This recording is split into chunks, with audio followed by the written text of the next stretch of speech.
The lights are off and away they go. Extremely loose. He's managed to hold on and he missed the complete. That is crazy stuff. Side Freitas is on the grass on the infield before. He slides through. He tags Richard.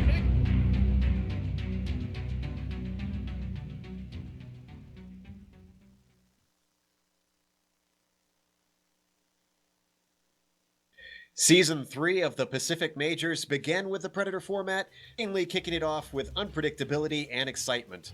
Now that we've reached the final 3 events, we return to this thrilling style of racing at the popular venue of Road Atlanta.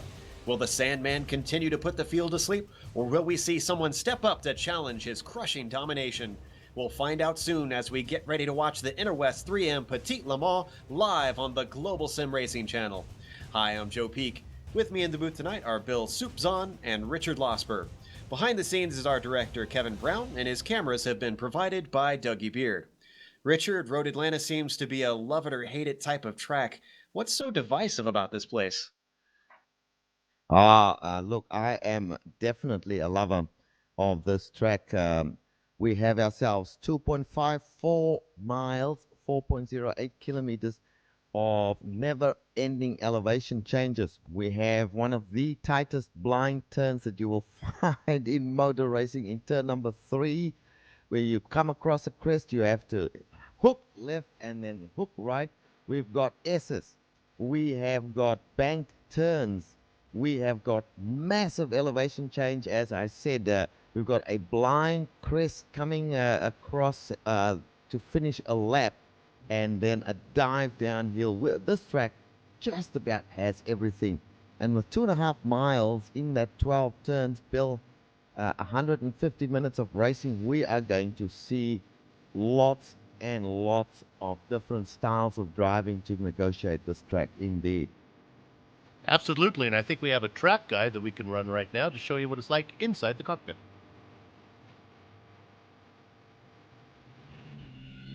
All right, we've got Kevin Brown behind the wheel of the GSRC BMW, so let's do a lap around Road Atlanta. Turn 1 is going to be a fast right-hand sweeper, but despite the fact that it heads uphill, it's easy to understeer wide, and if that happens, expect to slither off into the concrete barrier. Then right away, you've got turns 2 and 3. It's completely blind at the apex and prone to lap 1 pileups. Passing here is ill-advised. As soon as you're done with that, though, you plunge back downhill through the S's. We need a very specific line for here to set up for turn 5. This is another uphill corner, but watch out for the curb on the inside because grabbing too much of it will unsettle the car, and there's very little room on either side to save it. Now we're heading towards turn 6. There's plenty of banking in this corner, so it's faster than you'd expect it to be for a 90-degree right-hander. But before you know it, you've hit turn 7. This is easily the most critical corner on the track. As you can see, it dumps you onto the backstretch, which means your corner exit will be of the utmost importance. Botch it, and you'll be a sitting duck to the draft the whole way down the straight. Not only that, but at the end of this is the heavy braking zone for the chicane of 10A and 10B. The rest of the course is very technical, so expect most of the pass attempts to take place here. The tricky part is, the switchback means it's possible to defend from either side, so guys will be fighting hard to retain position. It'll take respect from both drivers to make it work. After that, we head back over the crest, fly through the final corner, and finish a lap around Road Atlanta.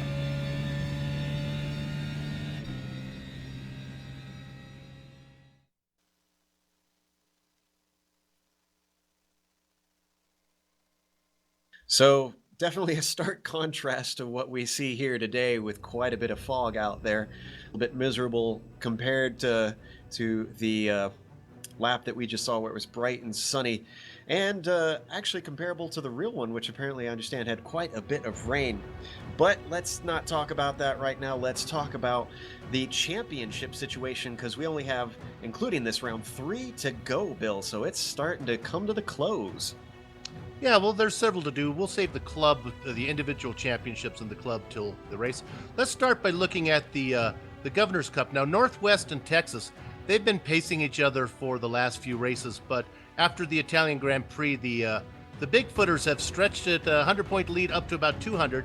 California is some 2,000 points out of the lead in third, with West about 3,000 back. But the real excitement is the Drivers' Championship. Man, that is chock full of intrigue, with the top 4 drivers from 4 different clubs, all within 26 points. Lone Star Alan Hasebeck leads the way with 683 points. Just 9 points back is Rob Gall on the West Club. In third, 13 points back, is the Northwest Brian Barnes, followed by two-time winner Michael Smitty Smith for the California Club. Let's go to the sportsman division, and that's the Volt Vape sportsman division. Has a pair of Texans topping the chart. Sam Boren leads Mike Franklin by 10 points. Mark Redeker and Aaron Stowe are third and fourth, with Adam Young of Texas in fifth. Now, surprisingly, of the top 10 sportsmen to qualify for the pro division, it's only Boren was the only, and Sam Boren is the only sportsman in the top 10 who's going to be racing today. And then finally, in the Legends class, the West Rob Gall leads 8 pre-grungers. Brian Barnes sits just 4 back of Gall, followed by fellow Northwestern old-timers of Hutchison, Burke, Paulison, Beck, Redeker, and Nichols. Those guys are all from the Northwest. We'll run down the club standings when traffic allows during the race. Back to you, Joe. And we've only got a little bit of time left, so real quick, I want to get through the passing spots that we're expecting to see. Richard, what are some of the places that you expect drivers to most commonly be trying to overtake? Well, the best for taking place at Road Atlanta is undoubtedly at the end of the long back straight, just before you enter the chicane. You can defend that as well, so it's not a given if you manage to get on the inside that you will get the position, because you can fight back on the outside if you so choose. But that certainly is the most common place where people will try and make their maneuver. However, there are other places that you can try at the end of the front stretch, which is not that long, but you do get up some really high speed coming off the hill there, dipping down, passing the start finish line. At the end of turn 1, you will find that you can take an opportunity going into a long right hand loop that goes uphill towards turn 3, but it's quite risky, and if you are going to attempt to pass, you've got to get it done and dusted before you reach the top of the hill, because then you're into the terrifying section of this course, Joe, which of course is the turn 3, the blind turn, and the Essex. And it looks like Checkered flag is out, so let's go to Bill real quick to explain what the Predator format is for those not familiar with how it works here in the Pac Majors. I can do this real quick. There's 3 classes, and what they're going to do, they're going to send out the Tortoise first, and they're going to send out, about 4 minutes later, they're going to send out the next fastest class, until finally, about 7 minutes later, they're going to send out the prototypes, and everybody's racing together. There's not class racing, so it's all together, and it's going to make class passing kind of interesting. There's some rules. We'll talk about it more as the race goes on. Pace car is lining up, and you can see it's the GT3 cars that are going to be taking the green flag behind them out on track. So let's go through the grid, and unfortunately what you're seeing on your screen won't quite be totally accurate, so I guess we're just getting rid of it. Let's go through the GT3 cars, which, excuse me, I'm going to try and figure out who starts here. Mark Jabinski looks like he is going to be first up there. Then behind him, it's going to be Jason Fleischle starting in second, Larry Ford in third, and Brian Bennett in fourth. Then it's Andy Kennedy in sixth, with Matt Caldwell in seventh, Carl Burke in eighth, Michael Smith in ninth, and Alan Hesbeck in 10th, Bill. Yeah, it was interesting. You were off by 1 each one. So I'll just read what I have. Ethan Moore in 11th, Ryan Toma in 12th, Blake Reynolds in 13th, Sam Boren in 14th. Now that's your sportsman driver. Michael Lane in 15th, Lionel Little Train Callisto in 16th, Rob Gall in 17th, Kyle Murphy in 18th, Brian Barnes in 19th, and rounding out the top 20 is Matt Gelder. Richard? Well, guys, let's see. In 21st place, correct me if I'm wrong here. I have no clue as to who's running where. But in 21st place, what I have is Rob Gale in 21st place, and then Ryan Worley in 22nd place. Jason Pitts in 23rd, Matt Gilder 24th, Brian Barnes in 25th place, Lionel Callisto in 26th place, Wayne Hutchison in 27th place, Adam Hawks in 28th, Ryan Bird 29th, and rounding out the top well, rounding out the field, I should say, is Stephen Paulison. So if that was all confusing to you, it was confusing to us as well. The reason this, unfortunately, is just a little screwy, and we apologize if we made any mistakes in the grid order, is because how they qualified, I believe, was not how they're starting the race, since the GT3s will be the ones to take the green flag. So what you see on screen here at the start should at least be accurate once they get going, and our timing and scoring at least should be correct when the green flag falls. So we are on the back straight, and unfortunately we're having just a couple technical issues, so hopefully we can get you visuals here by the time we get racing. We've got a couple more corners to go, and it's a long back straight, so we've got a little bit of time. There, we got a picture back for you. So let's get this straight, Joe. I'm looking at looking at Mark Jubinski out there on the pole. Is that what you're seeing? Nope. Nope. It looks like Fleischli. Fleischli right. is the correct pronunciation for Jason's name. He will start the field off. He does have Jubinski on his outside with his actually. And it looks like they're getting ready. Go ahead, whoever's calling the start. Yeah, and pace car peels off now. Jubinski holding right up on the outside. Green flag flies. They accelerate away. Good jump by Fleischli. He is well clear. Everyone behind him trying to find their way in. This first corner is very fast. Hopefully everybody is able to get through nice and clean, mostly looking single file until the back. And everybody's heading up to turn 3. Very clean so far. Very clean indeed. And now they're still on lap 1. Vision Fleischli in the lead. Mark Jubinski still in second place. They strung out just a little bit. Brian Bennett in there in third place in a roof. Larry Ford in a BMW brings up 4th position. Mark Caldwell in a roof in 5th position there. Nice clean start. Well, everybody knows this is a 2.5 hour race, so there is no need to go crazy in lap 1, obviously, Joe.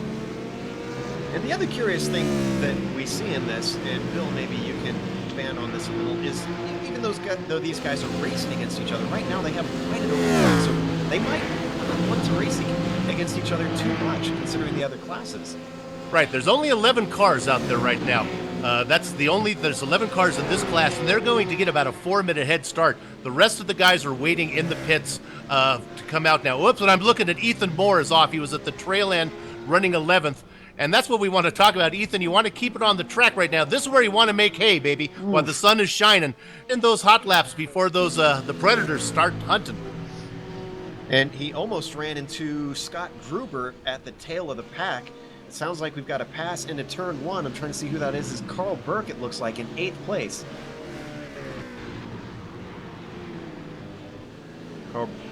Carl Burke was overtaken by Smitty, it appears. Both of those in BMWs, these GT3 cars. Now, Richard, if you haven't seen one of these before, and interrupt me if there's some excitement, the series organizers do a great job, as we're on board right now with Burke, of trying to figure out the average speed that these guys can go. And they really try to set it up so that they should all finish close to the checker flag all the end. The only problem is there's a fly in the ointment in the name of George Sandman, who you really can't calculate. He's back there in the prototypes, and he is so fast that it's almost impossible to try to get any type of calculation with him. Well, that is very brave of the organizers indeed. As we see now, I'm driving here with Carl Burke myself, and he's overtaking, and the person that he just overtook was Michael Smith. Michael Smith gives up the position very tamely and just slots into line behind Carl Burke. But as I was saying, it must be pretty brave. I mean, how on earth the cars, even the GT3 cars amongst themselves, have different levels of speed, and also depending who the driver is. So certainly, whoever has started this calculation has taken their time to work each and every driver's capability out, as well as the car's capability, because I think that is a near impossible task. Speaking of an impossible task right now, Brian Bennett might be looking at one the way that field is dropping behind our lead too. Jubinski and Fleischli already put 2 seconds on Bennett and just stretching away now as they head down the backstretch. Jabinski in a BMW, and same thing with Fleischle, it looks like. Yeah, that's correct. And Michael Smith has just allowed Carl Burke to kind of disappear off into the distance. Very strange driving here, guys. It seems as if nobody wants to actually race. They just want to have a quiet Sunday afternoon drive here. Well, it's like I was saying earlier, the more they battle each other, the more they slow each other down with this pretty wide open, clear track that they've got. So they're trying to make hay, because this is the only point in the race that they are going to have none of the DPs and none of the GT1 cars joining them. Now, speaking of which, we are about... Yeah. Let's see. They come right now. 4 minutes in, yeah. And they're going to come out just at the tail end of these guys. It just kind of worked out that way. It looks like all of the GT3 cars are going to get around first. Not the way they want to kick this lap off. Ryan Toma is leading them off in the Corvette just behind the final car of the GT3 field. That is Scott Gruber. So as we ride on board Toma trying to chase down Gruber, let's see if he can. He should have the power to try and get by him on the straights. If he doesn't get him here, and yes he does, actually, he's going to just accelerate right past that roof. And be the only of the GT1 cars actually to overtake the first GT3. So, Richard, they have 2.5 hours to make up 2 laps. Yeah, I'm with it. Understand how it works now. So there we've got the first GT car, Ryan Toma, overtaking Alan Hessebeck and then moving towards Smitty. He's going down the backstretch there, moving really quickly compared to the GT3 cars. He brakes now for the chicane and completes a first lap. Judging by the way he passed some of his cars on the first lap, I don't think it will take long for him to make up that 2 laps, guys, to be honest. I think we understand it's actually 3 laps that they are trying to make up, so it's one more than 3? that. Yeah. We believe it's 3. Yeah. Yeah, I'm showing. I guess they went around 3 times. It's really not quite 3 because they're at the tail end. So it'll be 2 laps. It's 2 laps and 10 drivers. Yeah. And actually, you know, this is a good point now that we've got 2 classes out there, Bill. Maybe you could expand for us about the rules that they have on interclass passing, because it's not quite like normal. No, it isn't. Normal multi-class traffic. Yeah. My dad always said that penguins don't lose any sleep worrying about if they're going to get eaten by tigers. So, for usually when you have, now that doesn't make any sense, right? But let me follow up on this now. Usually in multi-class racing, the object is when the 2 classes get together, the object is for the one class to simply make it as quickly, get the pass done as painlessly as possible, since neither lose time. Well, now, because of some evilness from the series organizers, this is like some kind of perverted experiment on the island of Dr. Moreau, where the tigers and the penguins are all racing against each other now. So, in theory, they're not supposed to block. The slower classes are not supposed to block because the more as we're on board with Michael Lane, the more the slower classes hold up the faster classes, the less time the faster class has to come around to make up their lap time. So, in theory, there's no blocking. You're supposed to be polite on this. So, if you believe that human nature is basically good, then I think everything's going to go fine. If you believe that the compass needle on human nature tilts a little bit away from good, well, maybe we're going to see before this race is over some penguin blood and tiger fur. Have to break in there, Joe. It seems to me as if the final set of cars have taken the track and everyone's on the track racing right now. And that would be David Williams leading the way on the DPs. Good catch there, Richard. Now, George Sandman is known as the specialist, but right now he's actually getting overtaken by Ryan Worley down into 6. Worley backs out of it as Sandman gives him room. But we've seen in the past, Bill, that Sandman has damage already. Ooh. That's what I'm seeing on the rear of his car. It's all twisting. I don't see... Well, I see a little bit of rear wing damage on my screen. Yes, that is what I'm looking at. You've got the high wing is okay, but lower down, there's some damage there for sure. Ooh. Bill, you talk about a fly in the ointment. That is going to definitely throw a wrench in the system. We're watching the replay, see if we can figure out what happened to Sandman. These cars are a little antsy on cold tires. I wonder if he just overcooked it into one of the early corners. Oh, and it looks like actually everybody stacked up into the first chicane. He was gotten into the back of by, was that Ryan Worley? No, Oh, no, that was, yeah, he was hit by Ryan Worley. From behind. It was Williams in front, got loose in front of Sandman, and then Worley collected him from behind. Oof. So, and that was definitely a racing incident. Yeah, well, you nailed it, Joe. It was cold tires, but it was some cold tires on Sandman. It was cold tires on Williams that was out in front. Still, Williams holds on to the top spot of the DPs as we go back live. And they're heading down the backstretch. Sandman has dropped back about 1.2 seconds.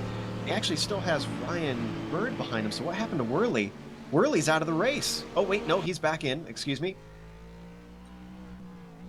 A couple of guys gone into the pits now. See, it's in pits. Uncharacteristically, is in the pits. We hear that Worley had an off track somewhere along the line, so that may be what set him farther back. Sad to see, because Worley's usually very good in these high-powered cars. And Sandman has come in as well. Yeah. Oh, We're thinking maybe a stop and go. Sorry, Joe. So some of these drivers will be serving black flags, and that is because iRacing has a bug recently that they're still working through. Hopefully they should have it fixed tomorrow, according to what they say. And actually we're seeing Jubinski with no hood on his screen too. Let's get back to that in a moment. But real quick, the bug is going to be fixed tomorrow, and what it is some drivers are getting their own individual version of the weather or the track conditions, and that gives them an unfair advantage. And the way that that happens is by drivers leaving the session. So to counteract drivers getting some sort of unfair advantage, if you do that at any point during a amount of time that the organizers determine, they will black flag you in the race. So it looks like Worley and Sandman have suffered from that. Now, what happened to Jabinski now that we've got some time to take a look at him? Trying to find it right now. He lost his hood. He was running second. He was slow down Ryan the back Bennett stretch. is actually in second. He's showing at the moment in Checkered second place. So Jabinski, let's have a look from the rear chase in here. His engine is exposed to the weather. Yeah, I found it. Multiple. He got loose and put it in, nosed it in the wall really hard. Yeah, that was coming up into 5. And that's a typical place, Bill. We've seen that a lot. I'm not sure. Oh, we're going to try and see if we can get a replay of it. It was back quite a bit, yeah. Yeah, it was definitely many laps back. I'm not sure if we can rewind that far. But yeah, that spot, Bill, is I know I've done that plenty of times. It might be embarrassing, but it's definitely not uncommon. Well, there's a lot of runoff there, and you get to use all the runoff, but it's such an important corner because it's a long straight all the way down. Yeah, I've done that more often than not. Hey, we're gonna find him. Yeah, we did. We just saw it on replay. That rear end just comes around, and there's not a lot of runoff room on the left side of the track. In fact, there's not a lot of runoff room in a lot of places around this course, Richard. Yeah, that's cool. And bear in mind, guys, these cars generate a fair bit of speed, and they've got all kinds of settings that they can change to either increase the speed and get a different kind of advantage over, for some may set a very high downforce so that they can negotiate the turns very quickly, whereas others may lower the downforce so they can do the straightaways really quickly. So we don't know how every car is set up, so we just have to look at what we see on the screen here. Well, right now we've been riding with Lionel Callisto as we continue to watch him off. He's been hunting down Kyle Murphy relentlessly, just hassling him. Hasn't been able to get anything done yet. And it's interesting that you mentioned the setup of the car, Richard, because I remember before the race, some of the drivers talking about in the BMW that it's not worth giving it less downforce, that the MO seems to be trim it or give the car as much downforce as possible, be fast in the corners, and just say forget about it because it's never going to be strong down the straights. Yeah, now, well, we were driving with Stone. Now, he's following one of the Corvette cars there, and managing to keep up with him. So this is a little strange. Why is that Corvette so slow? No, those are both cars in the same class. That's both GT1 cars. Oh, that must be the new Aston Martin. Yes. It actually. Richard, a little bit new to the Aston Martin, I guess. One of the newer cars on iRacing. Oh, and almost made contact there. Lionel Callisto, did he get into the back of Murphy? Did they touch? No, I don't think so. I think he managed to stop, or if they did touch, it was very light. We'll get a replay of that, Joe, so we can see what happened there. Looks like, yeah, you're right. Now, we're seeing Sandman 5 laps down in last place. Or actually, no, he's only 2.5 seconds behind Worley. He's 5 laps down from our overall leader currently, so he's got a lot of work to do. But Sandman not having a good day. We're used to seeing him be in such better form. Overtaking maneuver there from Callisto. And we saw he gets away with that position, just coming over the crest there to finish a lap. And Lionel Callisto does move ahead of Murphy there. And Murphy gives it up and decides that he will just continue racing and let the faster driver go ahead. He is 15th overall, but he is the 4th car in line of the GT1 cars. And that's new Aston Martin. We hop on board Murphy, watching Callisto start to streak away. It looked like for quite a while, Richard, that actually Callisto seemed to be held up, so I was kind of surprised he wasn't slightly more aggressive, trying to get some clean air, since in this race, every second counts. Yeah, absolutely. Well, he got it done on the uphill there, going across to finish the lap. That was coming out of the chicane and not going into it. He just managed to breeze on by. And now look at the distance he's put in between himself and Murphy. So he's definitely faster. But you know, it is a very long race, Joe. We are scarcely 20 into this race, so it's got a long way to go yet. Well, what's just happened is Blake Reynolds now has made his way through all of the cars he's trying to unlap himself around. And it looks like, well, maybe it's Ryan Toma actually is leading that class. So Reynolds and Toma are right next to each other. As their next car on the hit list, I believe, is Jason Fleischle, who's way out in front, are your current leader. Exactly, and you can see Toma in the Corvette, Blake Reynolds in the Aston Martin. So once again, it's Martin versus Corvette, and he is definitely closed in. He is down to 3/10 on that green and white machine. So we could see a battle for the Corvette lead here at any moment. Here they head down the backstretch. Did Reynolds get a good run? Yes, he did. Draft might start pulling him in. It's a very long way down to the chicane. Is he going to take a look?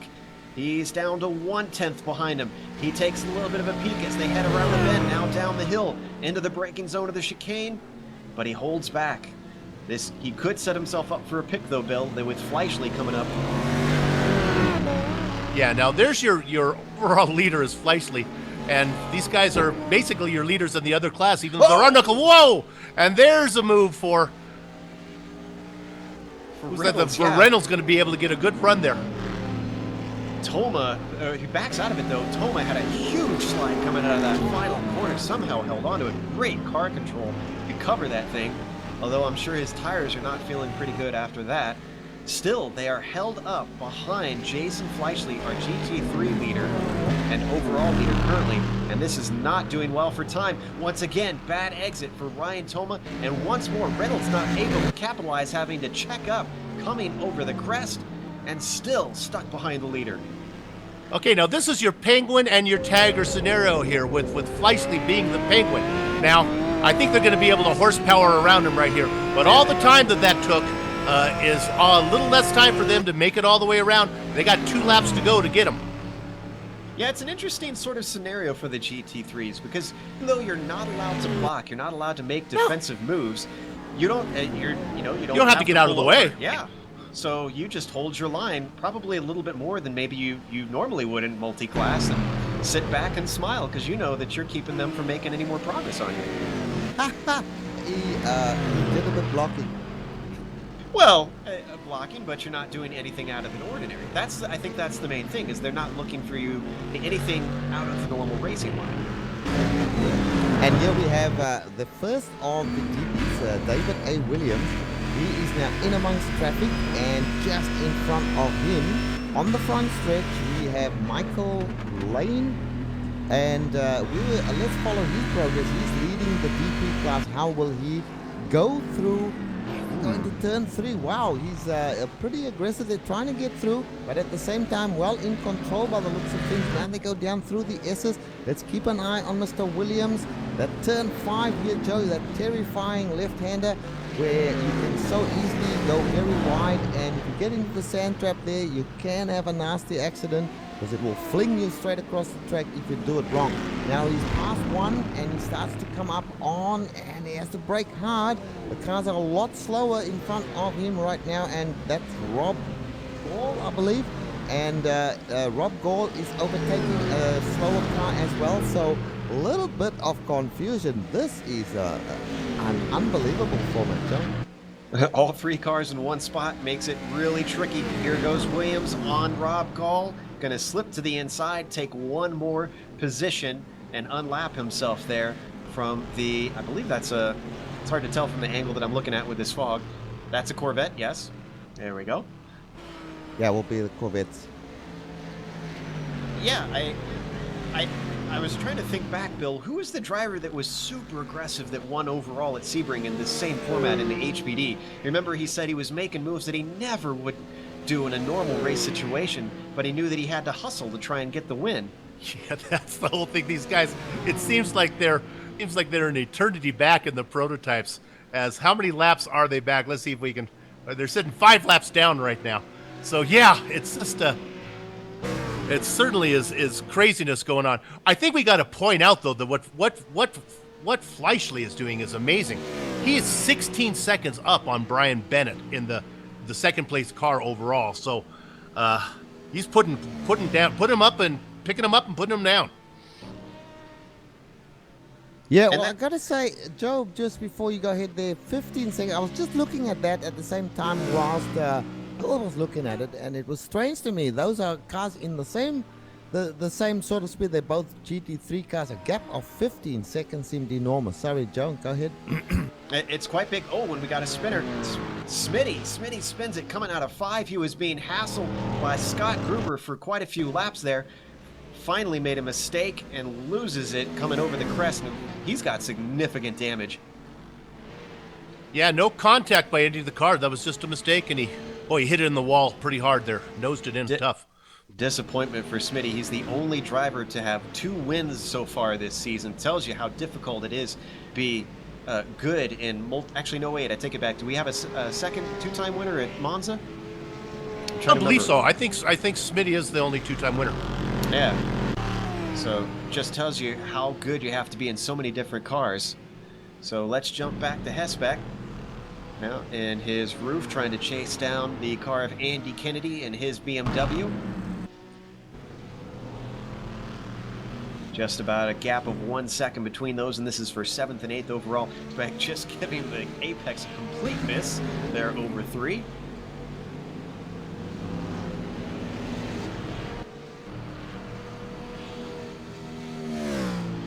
We're jumping a little bit farther up and to 3rd to Jabinski, also about a second behind Brian Bennett.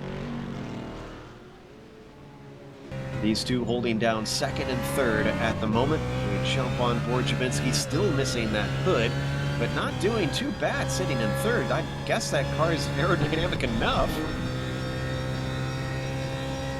Yeah, he's got a lot of damage, but certainly, that's what we can see via iRacing's assessment of the damage. It may not be that bad as sometimes we do. iRacing does get it all wrong and shows a lot more damage than in fact there really is.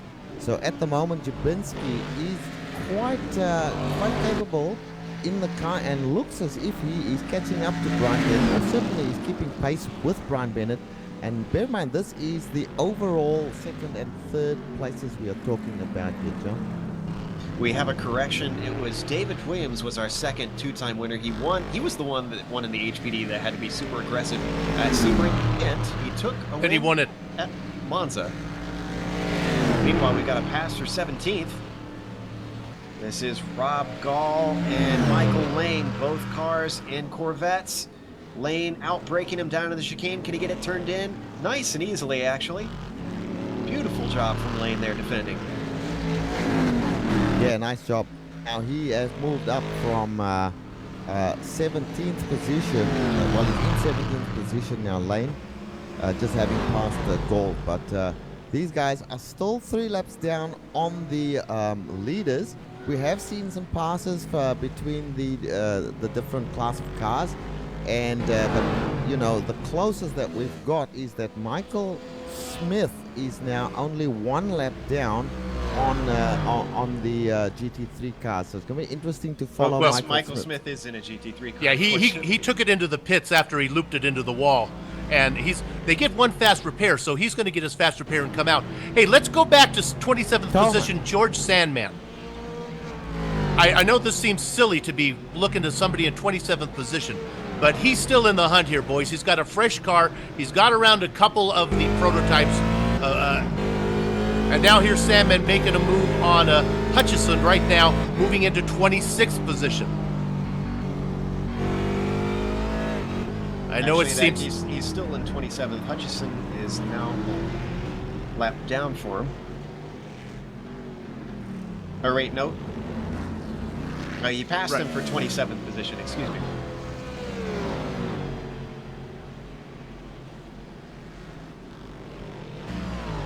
And battle's not over. Worley right behind Hutchison as they overtake the roof of Matt Caldwell.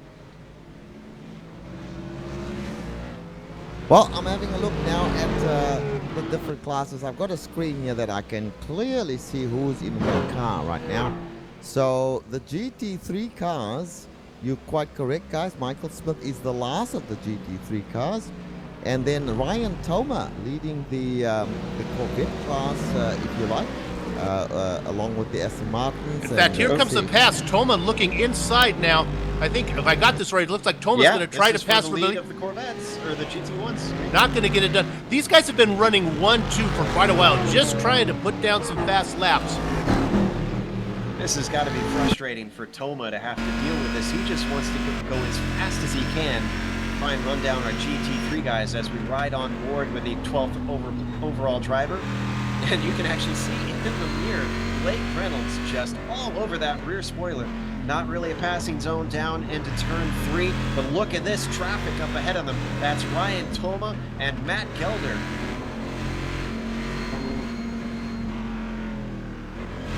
Oh, excuse me.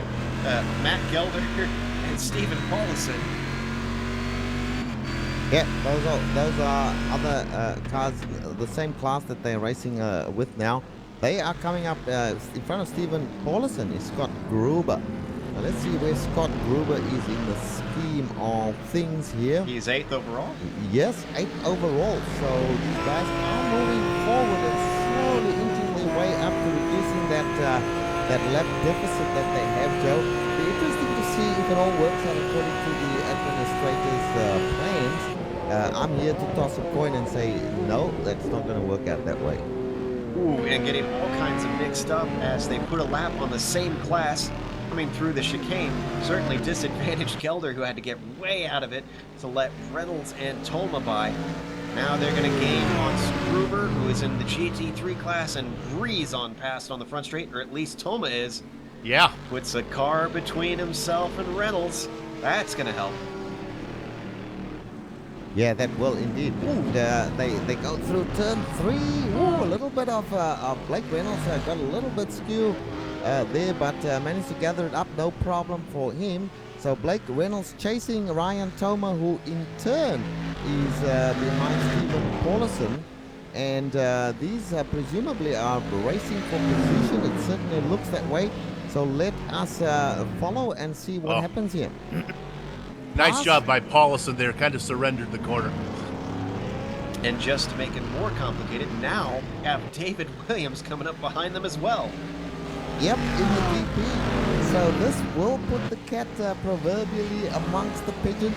David bearing down there as they go down the long back straight. There's also a passing maneuver there in front of him, so he's got to back out of it or it's going to get ugly, Joe. Oh, and off goes Toma. He has to cut the course. That is going to cost him a lot of time. Reynolds is going to be able to gain some ground. And in all of this, Williams was able to get himself past Toma. Oh, and he gets right up on the rear, getting oh so close to Reynolds. But Williams is through clean, I think. Yeah, Williams certainly went through. Got it done through turn 1 there. Blake Reynolds allowed him to get past. Of course, there's no point in battling with the faster car. But Blake Reynolds has put a nice gap now on Ryan Toma. So Ryan is still racing. Ryan managed to gather it up. He might have served a slowdown, but certainly he's back in it, and he's going to be looking to try and catch up with Blake Reynolds once again. Okay, I'm calling my bookie, and I'm putting money on Fleischle. I know the series administrators, the series organizers tried to figure this out. I don't see how they could take into account traffic. Fleischle is out there just running hot lap after hot lap after hot lap. Meanwhile, the guys in the faster classes are being held up all over the track. Fleischle's got 21 seconds now on Brian Bennett.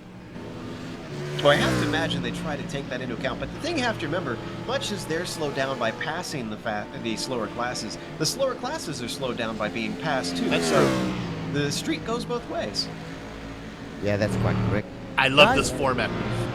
I'm just having a look here. It looks as if we've got one retirement. Ryan Bird not showing in the sim any longer. And remember what Bird was driving. He was in a DP, was he? Corvette C7 DP. So that's one of the DPs down. And interestingly, used to seeing some of the faster cars. Oh, he's come back. He's just come back. He's now showing in the pit stall. So might have been taking a tow. So something happened to Ryan Bird. Now he's taking off out of the pits once again and back in the race. Has his fresh car and is turning there. You can see that green and black DP re-entering the track. Yeah, that's probably a good call. I have to imagine something went wrong. We'll have to see if someone... Andy Kennedy is track trying to get his car turned around. That is in turn 7, I think it is, just before the long back straight anyway. He's got going again. Looks like he'll be going for a pit stop as well. Sorry, guys. Ooh, and he came very close, touching David Williams. I'm not sure if he actually made contact or not. No, I think he just missed him, it looks like.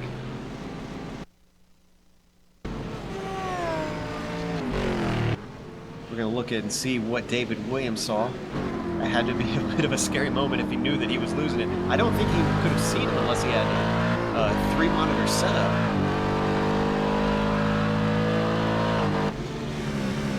Well, David certainly going without any hesitation. There's no big drama for him. Meanwhile, Kennedy's gone into the pits there, and Michael Lane as well.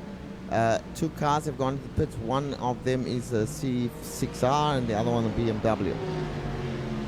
Now these cars are probably executing a reverse fuel strategy here to try and get to the end, because I believe these GT3 cars can go just about an hour around here on fuel. Why don't we go through our top 5 and the GT3s to give everybody a feel for what the top of the field is looking like. This is overall.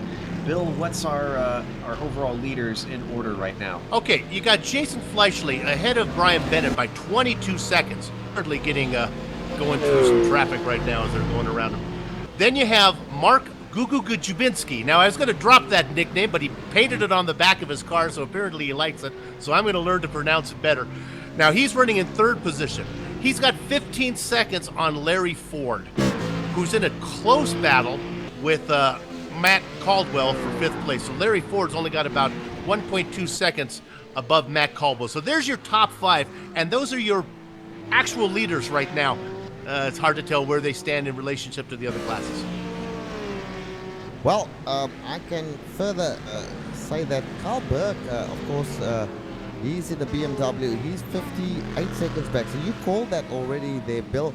behind Mark Colville. So there's a big gap between the top 5. And bear in mind, first to fifth place is 39 seconds difference. So a lot of gaps here. But then you go down. Let's have a look. So our first of non-BMWs, first is of the GT1 cars is one of the Aston Martins, and he is in 12th position, and the gap was 3 minutes and 38 seconds. So that's a couple of laps that he still has to do to get on terms with the leader. So I don't know whether you that far off with your bet there, Bill.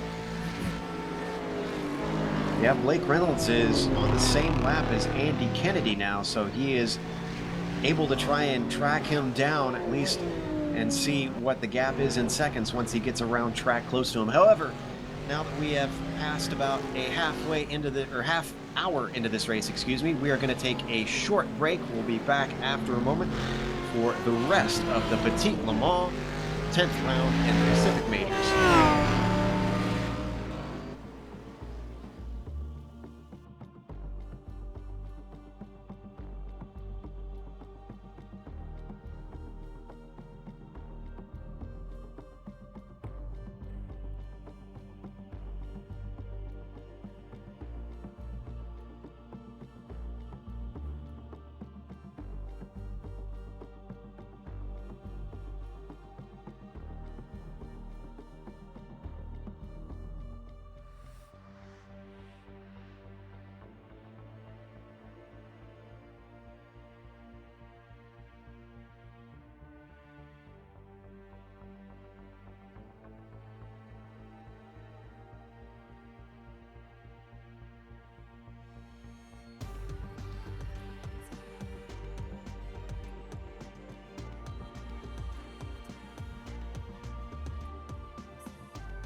Welcome back to Road Atlanta, where we're watching the Interwest 3M Petit Le Mans, round 10 of the Pacific Majors. Once again, we're back with the Predator format with all three types of cars on track racing each other. So, as the DPs try to catch the GT1s who are trying to catch the GT3s, we're 43 minutes into the race, still got an hour and 49 minutes left to go. And Jason Fleischle is our overall leader with a 18-second lead over second place, so he has checked out, Bill. Yeah, absolutely. And maybe now, because we really don't know who the actual leaders are, maybe it would be for us to maybe run down the top 5 in the GT1 classes there. Blake Reynolds is currently running in 12th position. Now he's got about 2 seconds on Ryan Toma, who's running in second. Then he's got about 7 seconds all the way back to Sam Boren, who's really in third in that class, even though everyone's in the same class. Another 5 seconds back to Little Train Callisto, and then 13 seconds back to Rob Gall. So those are really your top 5 in that middle class of cars. And the DPs, our top 5 is currently David Williams, and David Kerr is following him about 33 seconds back. Man, you talk about a gap for the GT3s, it's even huger for the DPs. Then Sandman, surprisingly, in third, although he's only 7 seconds behind Kerr, so he's been gunning him down. Adam Hawks is sitting in fourth, and then Ryan Worley currently bringing up 5th place in the DPs. The only reason... Go ahead, Rich. Yeah, I was just going to say, I'm trying to do the math in my head here. I'm going to have to get pen and papers or get my calculator out. Because I'm looking at Jason Fleischle. Okay, he's leading the race, so he has got 0 gap, as we saw a nice little hit there on Matt Caldwell by one of the faster cars. Who was that? That was Mark Jubinski. As if he didn't have enough problems already, gave a nice little love tap there. But anyway, getting back, Fleischle, now the first of the GT1 cars is Blake Reynolds. He is 3 minutes and 16 seconds back. So I'm going to work out, based on his time, how long it should take him, and then try to figure this out, whether the 2.5 hours will see him catch up or not. Then Corvettes, David A. Williams is 5 minutes 39 back. So it's a mathematical exercise. You guys go ahead and call this while I try and figure this out. Matt Caldwell, actually, not only did he have a little tap from Mark Jabinski, while we were on break, he was on his lid coming out of turn 3, so it has not been a good race for Caldwell. He's back out on track with his spare car. Since we got a little bit of time and there's not too many close battles on track, Bill, your specialty is updating us on the points. Do you want to fill us in on that? I do, and your specialty is supposed to give me a little bit more notice there on that one, so I'll be ready in just a second. There we go. I can do it. The problem is it got dark here in California when this started. I had to grab my gym level map light here to get going. Let's start with the California teams now. You got Michael Smith. We talked about him before. He leads with 667 points. He's got 2 wins and 3 top 5s. Lionel Little Train Callisto is 37 points back of the lead, and then you got a Little Train has 1 win and 3 top 5s. Jason Pitts is still in striking distance, sitting in third, and that's your California group there. Try and give you a little bit more working next time around. Thought maybe you saw our director's cue down in the chat. Maybe that'd be a little heads up. I don't pay attention to the director. I'm sure he appreciates that. Well, we're currently looking at Fleischle, our overall leader. That gap has come down slightly. That's going to ebb and flow a little bit due to the traffic causing him to be caught up. Right now it's about 16 seconds between himself and Brian Bennett.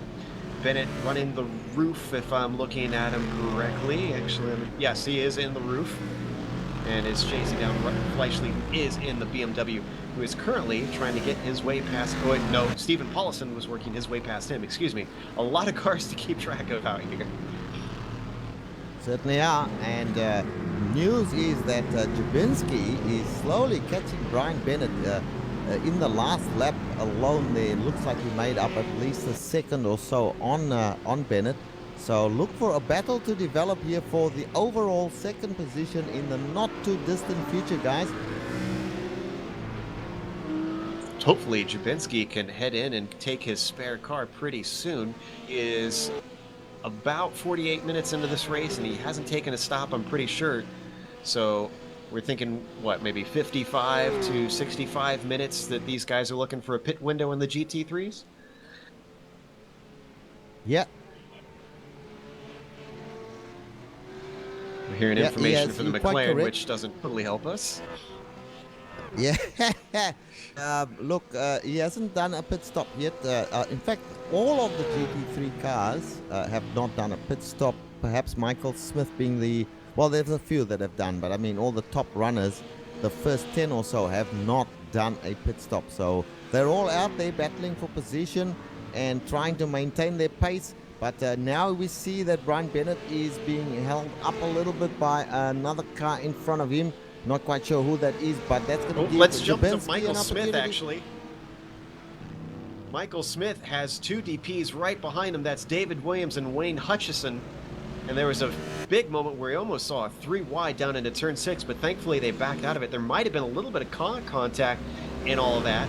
I was going to say, I was checking on Smitty because he is currently the highest driver that we have that has stopped for a pit stop. So that gives us at least some stick to go by. Yeah, now what Spitty did was really smart. I think he was in his pit window when he looped it and nosed it into the wall. He didn't get a tow. He limped it around, came in.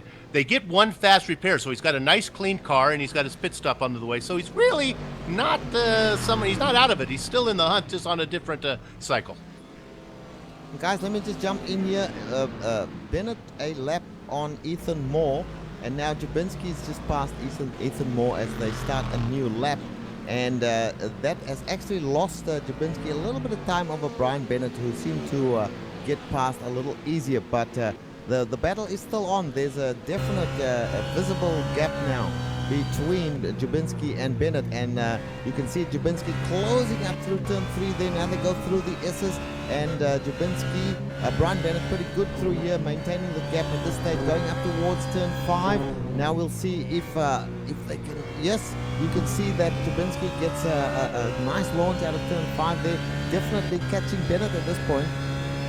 Let's stay with this battle, but a significant thing is happening. Blake Reynolds, our leader in the GT1 class, just overtook Matt Caldwell in a GT3 car. So it is starting to happen where we've got one class catching and overtaking for position another class. Yeah, and we're driving with Blake Reynolds right now. He's going down the back stretch. We're on. Oh, now we switched on. We were still with Jabinsky. Now we're with Reynolds. And Reynolds now through the chicane and heading up the hill. You can see that dark line of rubber there, Joe, developing as the race goes on. Blake Reynolds doing a great job here. He is driving in an Aston Martin and looking ahead of him. Nice clear track so he can put down the hot laps and just make up positions on these cars in front of him, which are of course the GT3 cars for the most part. So as we jump back to the battle between Dubinsky and Bennett, it's now down to half a second between the 3rd and 4th place GT3 cars. Even with that damaged hood, Dubinsky just hassling Bennett everywhere. Roof getting great traction out of turn 5 though, starts to streak away. Now we're on board with Bennett looking towards Dubinsky. He can see Dubinsky coming for him. They go down the backstretch now. This is where the roof seems to get the power down much quicker. And there we've just had a car passing Dubinsky now. That is Blake Reynolds. So Blake Reynolds is in the mix now amongst the 2nd and 3rd place cars. So this is very interesting, Joe. I believe he's getting his lap back from them currently. It's given some space to Bennett, about a second now between himself and Dubinsky. Is he going to try and go by? Oh, and here goes pit stops for, not Dubinsky, Bennett. Bennett's coming in. Yeah, it looks like a lot of the GT3 drivers are beginning to come in. Fleischley's still out, Dubinsky's still out. A lot of them have come in and made their stops. I wonder if Bennett is deciding to try and get out of a battle that he thinks is developing with Dubinsky. Get himself some clear air, potentially. It looks like Brian Bennett is out of the car momentarily. Now he's back in again. We've jumped on board with Callisto, 14th overall. He is trying to chase down Sam Boren, who is only 7/10 ahead of him. This is both in the same class of car, GT1, both of them in Aston Martins. Now, go ahead, Rich. Yeah, I'm still saying Bennett's still the pits there. Keep an eye on Jason, not Fleischle, Jabinski to see what he's doing. He's coming down the back stretch at the moment. Brian Bennett's still sitting in the pits. The car jacks are up, so he's getting some tires by the looks of things. But just stationary at the moment, Joe. As that's going on, we're holding on to Lionel Callisto, still trying to chase down Boren as they head down the backstretch. He's just a little bit too far back, about half a second up to that white, black, and blue Aston Martin down in the chicane. Gotta jump in, and it has exited the pits. Here comes Jabinski around turn number 1. I would say that Bennett has actually got a nice little jump on, let's see, on Jabinski, or has he? Let's have a look. Well, Jabinski hasn't come in yet, so I think... No. What I'm saying is Jabinski was right behind him before he pitted. And now Jabinski is... Brian Bennett has come out just behind Jabinski, having made his pit stop. So this is interesting with Jabinski still having to pit. Jabinski's going to lose big time here. Oh, and we had almost a spin from Lionel Callisto there coming up through turn 5, manages to hold on to it. But meanwhile, Kennedy was off track as well, and he's brought it back on. Out of 7, they've gone back onto the backstretch. So guys are feeling the pinch a little bit. Surely some of them want to come in and get some new rubber. Gonna watch the replay with Kennedy with his off track there. Have to go back a little bit farther. That was coming out of turn 6, it looks like. He was actually in a bit of a battle with Scott Gruber. Just overcooked it into the corner. Off into the grass he went and returns on without too much incident, thankfully. Yeah, he's back in it. Now, I wanted to point out that Fleischle had a 20-second lead over Bennett a while back, maybe 20 minutes ago. That's been knocked down to 13 seconds over Jabinski. And Jabinski's running without a hood, so maybe Fleischle's just taking it easy a little bit. Maybe he's cooked his tires, but certainly not pacing like he was before. Oh, and we had some contact between cars, Jabinski and David Kerr. That was into turn 1 about 60 seconds ago or so. Kerr was trying to make a pass on the inside. In fact, he took it 3 wide into turn 1, something you would usually advise, Bill. No, not on a 2.5-hour race like this. I think these guys are starting to figure out the numbers. The GT3s are running about 2.5. I looked at the fastest lap for Fleischle, and it was about 2.5 seconds slower than the fastest lap for Reynolds. So there's your contact on screen right there. I think Kerr got away a little bit lucky with that one. That could have gotten so much worse. And now, after that half spin, he's caught back up to the car that he was trying to overtake. In the same spot that it happened before, Jabinski, though, lets him by without another car to try and worry about to the inside. And guys, while all that is happening, I'm driving here with Brian Bennett. Brian Bennett, with that fresh rubber, is on the move.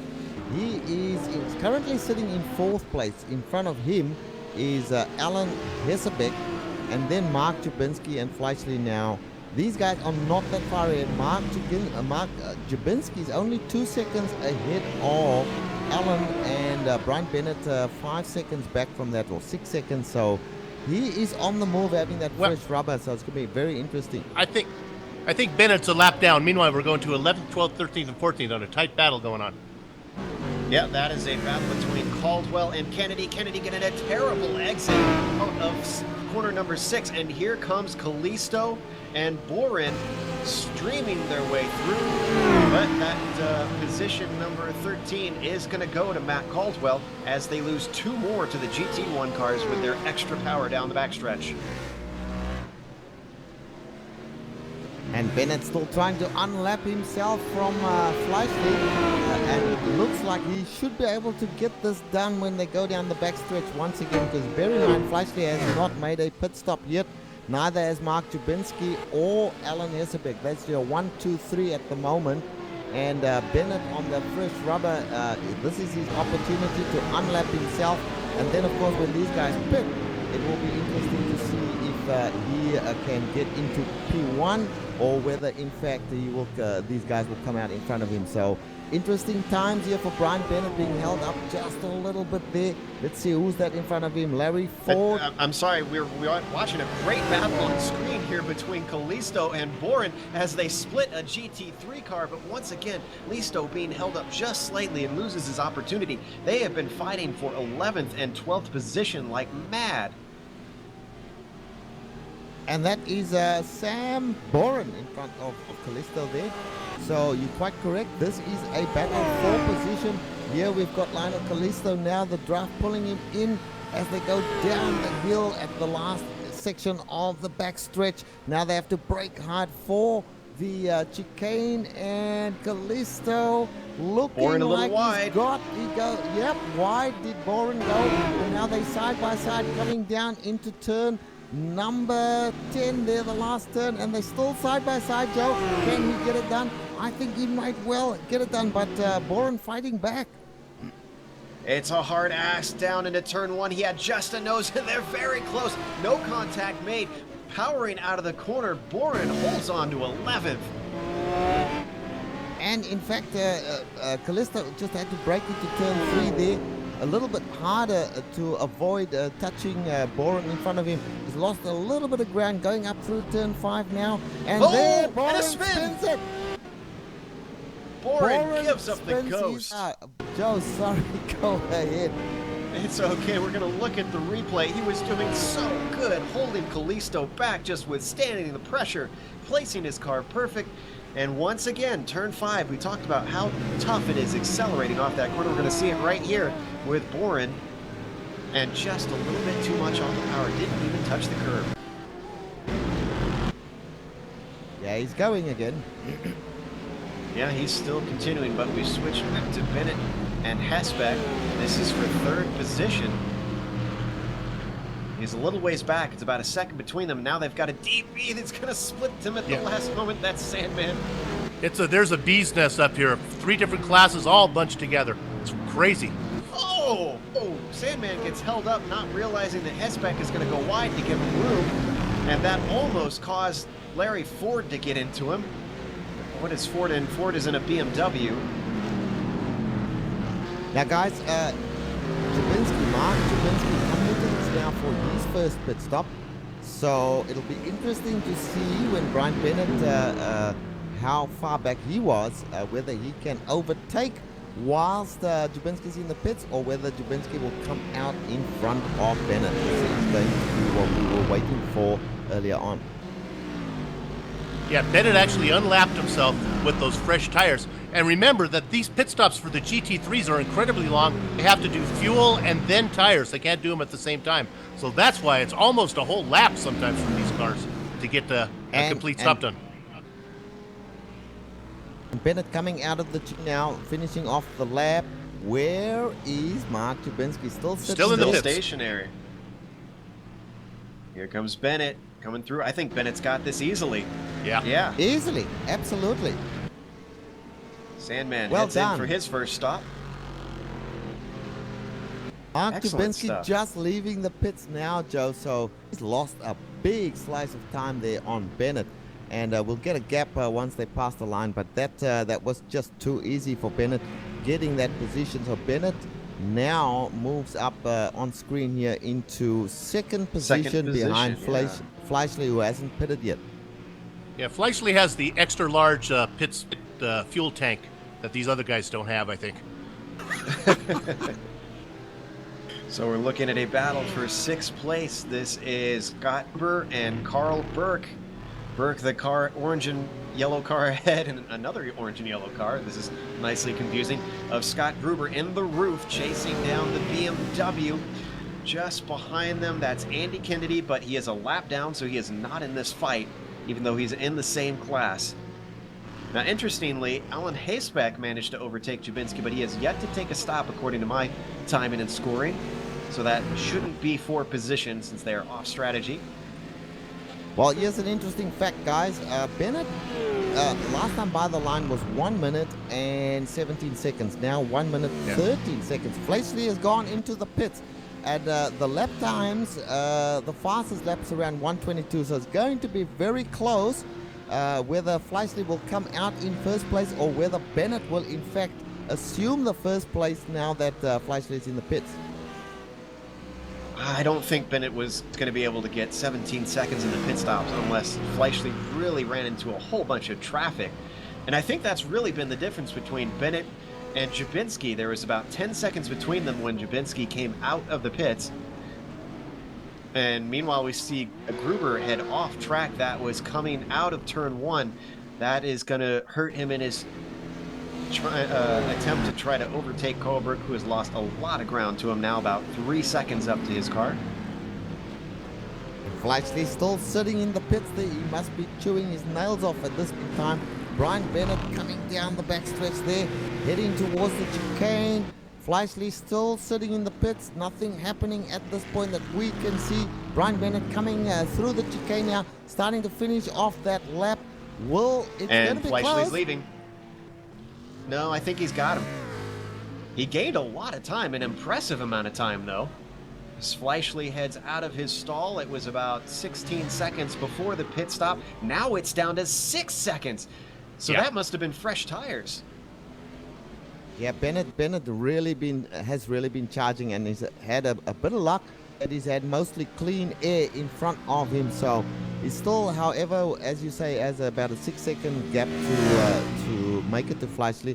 Fleischle will now be on slightly fresher rubber than Bennett as well. So not likely that he'll catch Fleischle very quickly. And he's been out on those tires for quite a few laps. So we've meanwhile had a pass between Caldwell and Smith, and that is for, trying to figure out, that is for 9th and 10th position overall. Now, guys, there's still a couple of the GT3s that have not made pit stops. I am seeing here that Alan Hessebeck hasn't made a pit stop, neither has Scott Gruber. I could be wrong with some of these, Ethan Moore, but they seem to be well down. Carl Burke as well, so they're not featuring in the standings at this point in time. In fact, the other guys, Brian Bennett, Fleischle, and Jabinski, are ahead of them, even though they've not pitted. Now, Burke, I'm showing, has pitted. However, Ford has not pitted. Matt Caldwell has yet to pit, and I think they're the only ones other than a couple of the DPs that haven't pitted. And Hayes was the guy that I thought was maybe pulling a fast one. He's coming in now. So basically, your top 3 cars are going to go just about the way they were before the pit cycle. Fleischle, Bennett, and Jabinski. Yeah, that's. And we have a car in the wall. Fleischle is in the wall. He's on the wall. Ouch! Literally on the wall. On the wall. Stuck in the fence there, and he's getting a tow. So let's have a look at the replay. What happened?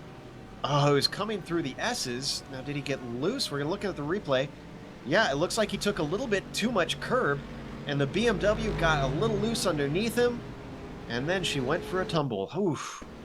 Bad news for Fleischle. We're going to look at it from one more angle. Huge damage there. Well, this is very fortunate for Brian Bennett, who is going to inherit the overall lead. But Fleischle, who we were just praising for his flawless performance and speed, suddenly has it all slipped through his fingers.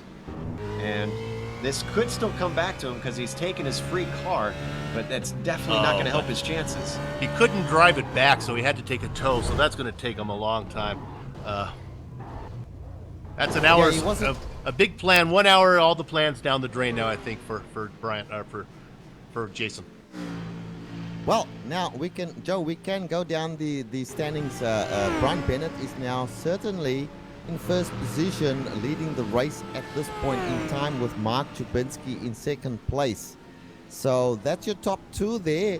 And going down the list here, the nearest non-GT3 car. Oh, we're getting information, another spin. Couldn't quite tell who it was. There was a white BMW. Andy Kennedy, we're hearing. While Scott Gruber is coming in for his pit stop. Ethan Moore also is. And I think we should be seeing Larry Ford head in for his too. They are the last 3.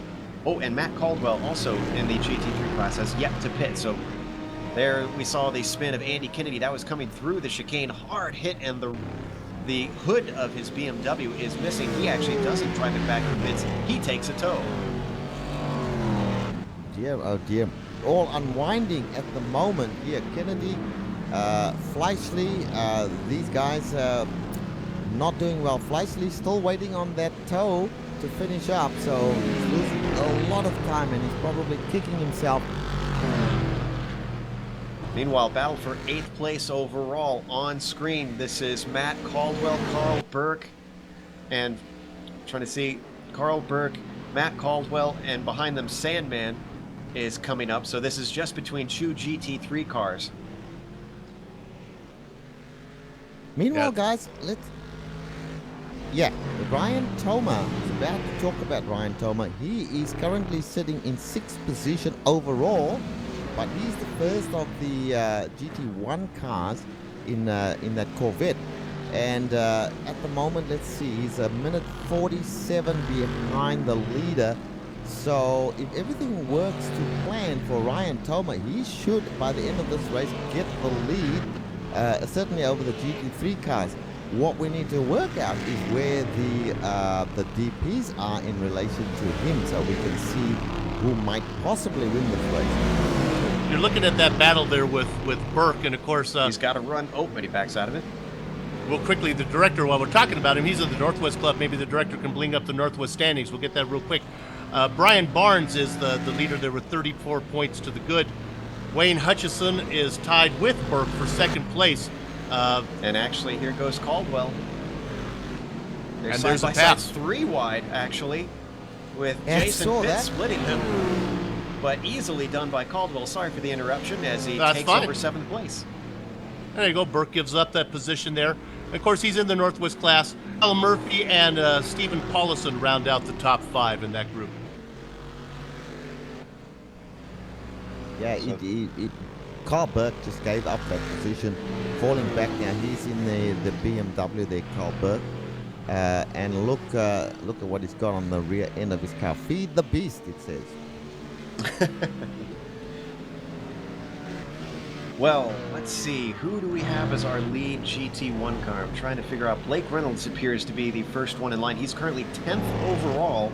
And actually, he's looking for position with Scott Gruber. He's only half a second back. So this next straightaway, he should move up into 9th even. That's interesting. What happened to Thoma? Thoma was the lead. No, I believe Thoma is your leader. He's got about me, I'm sorry. got about 8 seconds on Matt Caldwell. Thoma currently running in 6th position, on the 1 lap down now. Currently, we're only showing 2 cars on the lead lap, and that's Bennett and Jubinski. Jubinski came into the pits. He has a new hood on his car now, so at least that's looking prettier, probably a little more aerodynamic. We're only an hour and 11 minutes in, and only 2 cars on the lead lap. That is quite impressive, and also maybe an indication of the difficulty of the conditions out with all these cars trying to overtake. So this is unusually low number of cars on the lead lap. We are on board there with Kerr and Kerr in a battle there, so let's go and have a look at that. What is happening? This is for 22nd and 23rd position overall. And actually, this is between 2 different classes. This is between 2 different Corvettes, actually. The new C7 DP and the old C6 GT1. There should be no race once they get down to the backs there. The DP car of David Kerr should certainly breeze by the slower car of Matt Gilder. And now these GT1 cars can be pretty fast in a straight line, and there you see a good illustration of it as Kerr isn't able to get past by the time they get to turn 6. Let's see if he can do it, get it with a good launch out of 7. Gelder just gave the apex a mix. We're on board with Kerr riding in the cockpit. Let's see if the draft and the oomph of that DP is enough to try to overtake for 22nd. Easy. Finally and there able to it get is. past. He's getting past. Not only that, he's braking. Oh, Oh, yep. David Kerr didn't have it all his own way there. Matt Gelder certainly put up a fight going into the chicane, but had to give it up. And now you can see the gap has increased significantly between Gelder and Kerr. So that little battle is done. Worley also working his way past. It seems to be a fair bit of downforce, not a whole lot from what I understand, at least from those that tell me about the DP, that is making the difference between these cars, which can be difficult trying to get them in the corners. So we've just seen some of the oddities of these different classes. Go ahead, Bill. What's interesting is Toma just got around Haystack, I believe, and that's for 5th position overall, if I'm looking at this correctly. Yeah, that's right. So, of course, we know Toma is the leader in that class of cars. Still a lap down, but now he really only has Ford, Fleischle, Jabinski, and Bennett ahead of him. Yeah, that is correct. So Ryan Toma certainly in a very, very strong position at the moment. Let's see, the next GT1 car is going down the list here. I'm looking for, looks like Callisto in the Reynolds, Aston actually. Martin. Oh, No, Reynolds in 7th. Reynolds, yeah.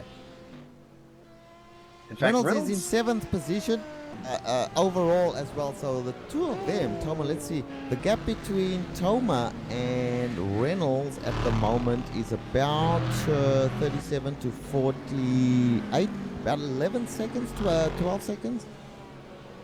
Yeah, 12 seconds up to Toma. So he's not too far behind. All it takes is a little bit of traffic and Toma could be right back within his clutches.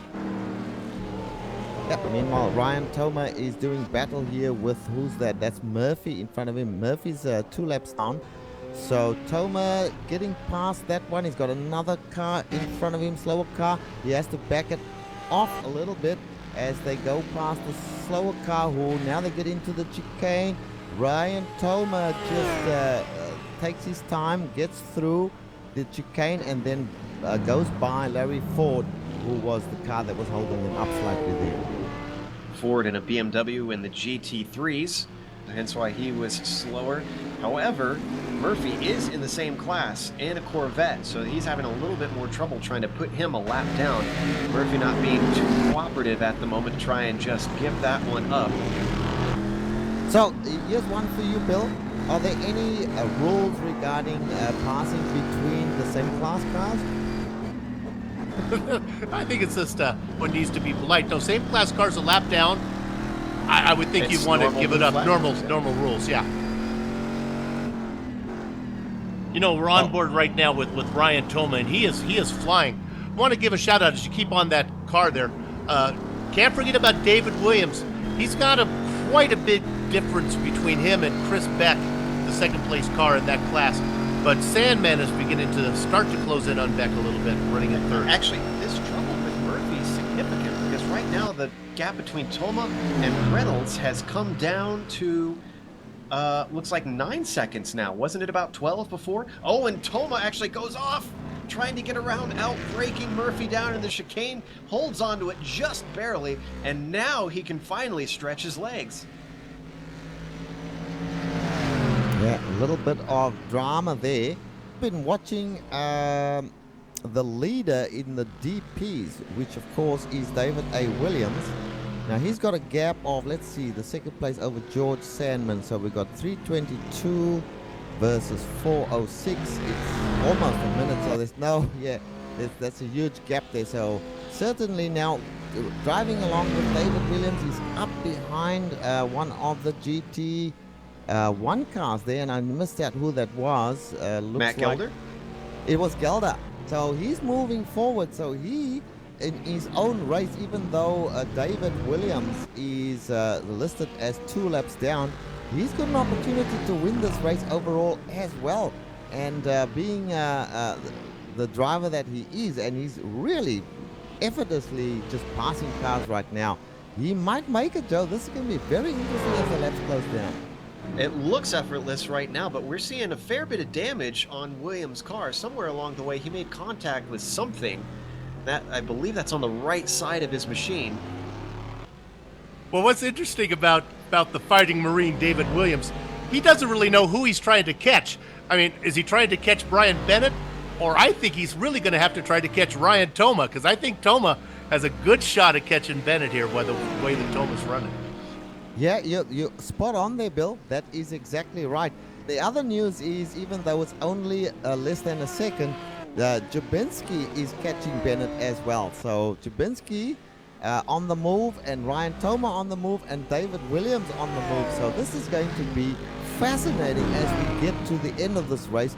By the way, we are 1 minute and 19 seconds on the clock, according to my timing and scoring here, having passed in this race 1 minute and 19 out of a 2.5 hour race. So we are past the halfway point. Meanwhile, we're riding on board with Pitts, 18th overall. He is trying to chase down Michael Lane, so this is for position.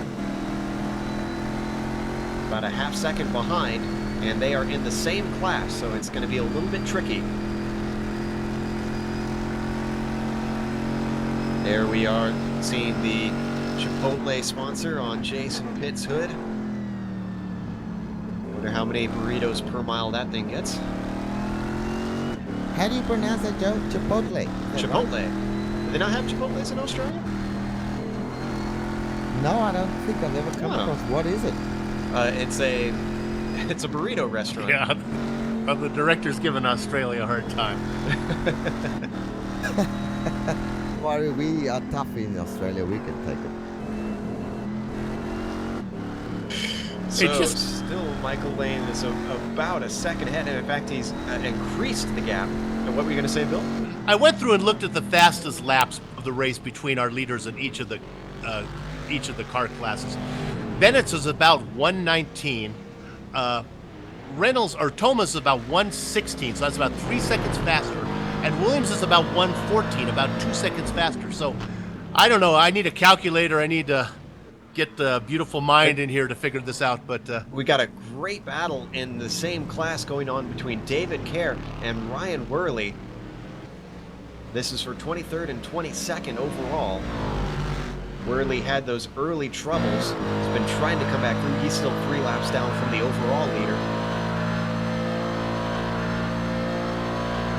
Yeah, they're coming down the back stretch now, Joe, and yes, it's a battle for position 23rd and 22nd. As you said, Worley coming on to terms with David Kerr, makes the pass quite easy. There must have been a little bit touch and go, because obviously the driver behind David Kerr now made a little mistake there and lost the position fairly easily to Worley. Worley's a driver you definitely don't want to mess with. We see him always do well in the Indy 500 of this series, and any of these high-powered cars. He knows his way around. Just has a special touch with these machines.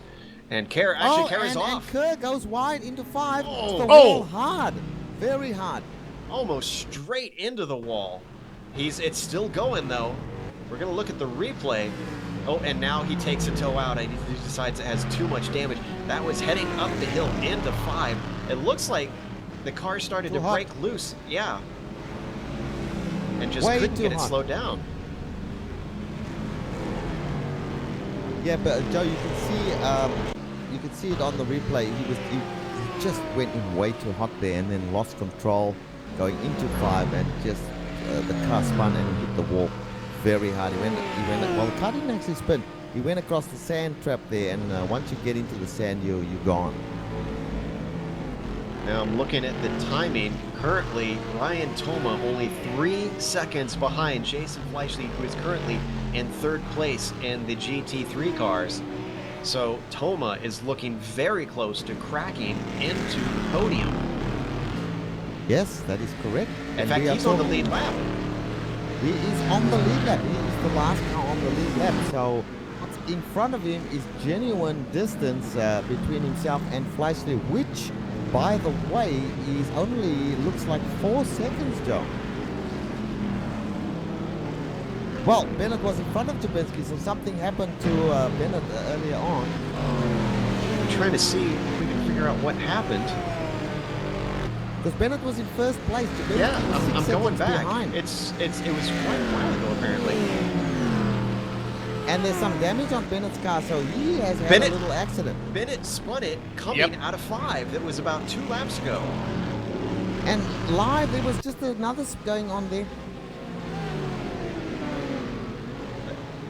Looked like it was a DP, but we're looking at the replay of Bennett. Is this his spin? This is coming down the hill. There you can Coming see him in through the the white assistant. roof. Yeah, he's in a white roof, that's right. Still not seeing what happened into Oh, there 5. it is. There it is, he lost it into 5.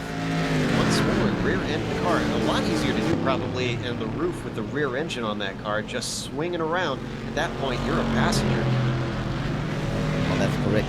And now the new leader of the race on the lead lap, of course, Mark Jubinski. Brian Bennett's still going. And Jason, now interesting, Jason Fleischle, where is he in relation to Bennett right now? He's over a minute back, so he's got to fight a long way to get on terms there, but he's in it. And of course, Ryan Toma coming, storming through.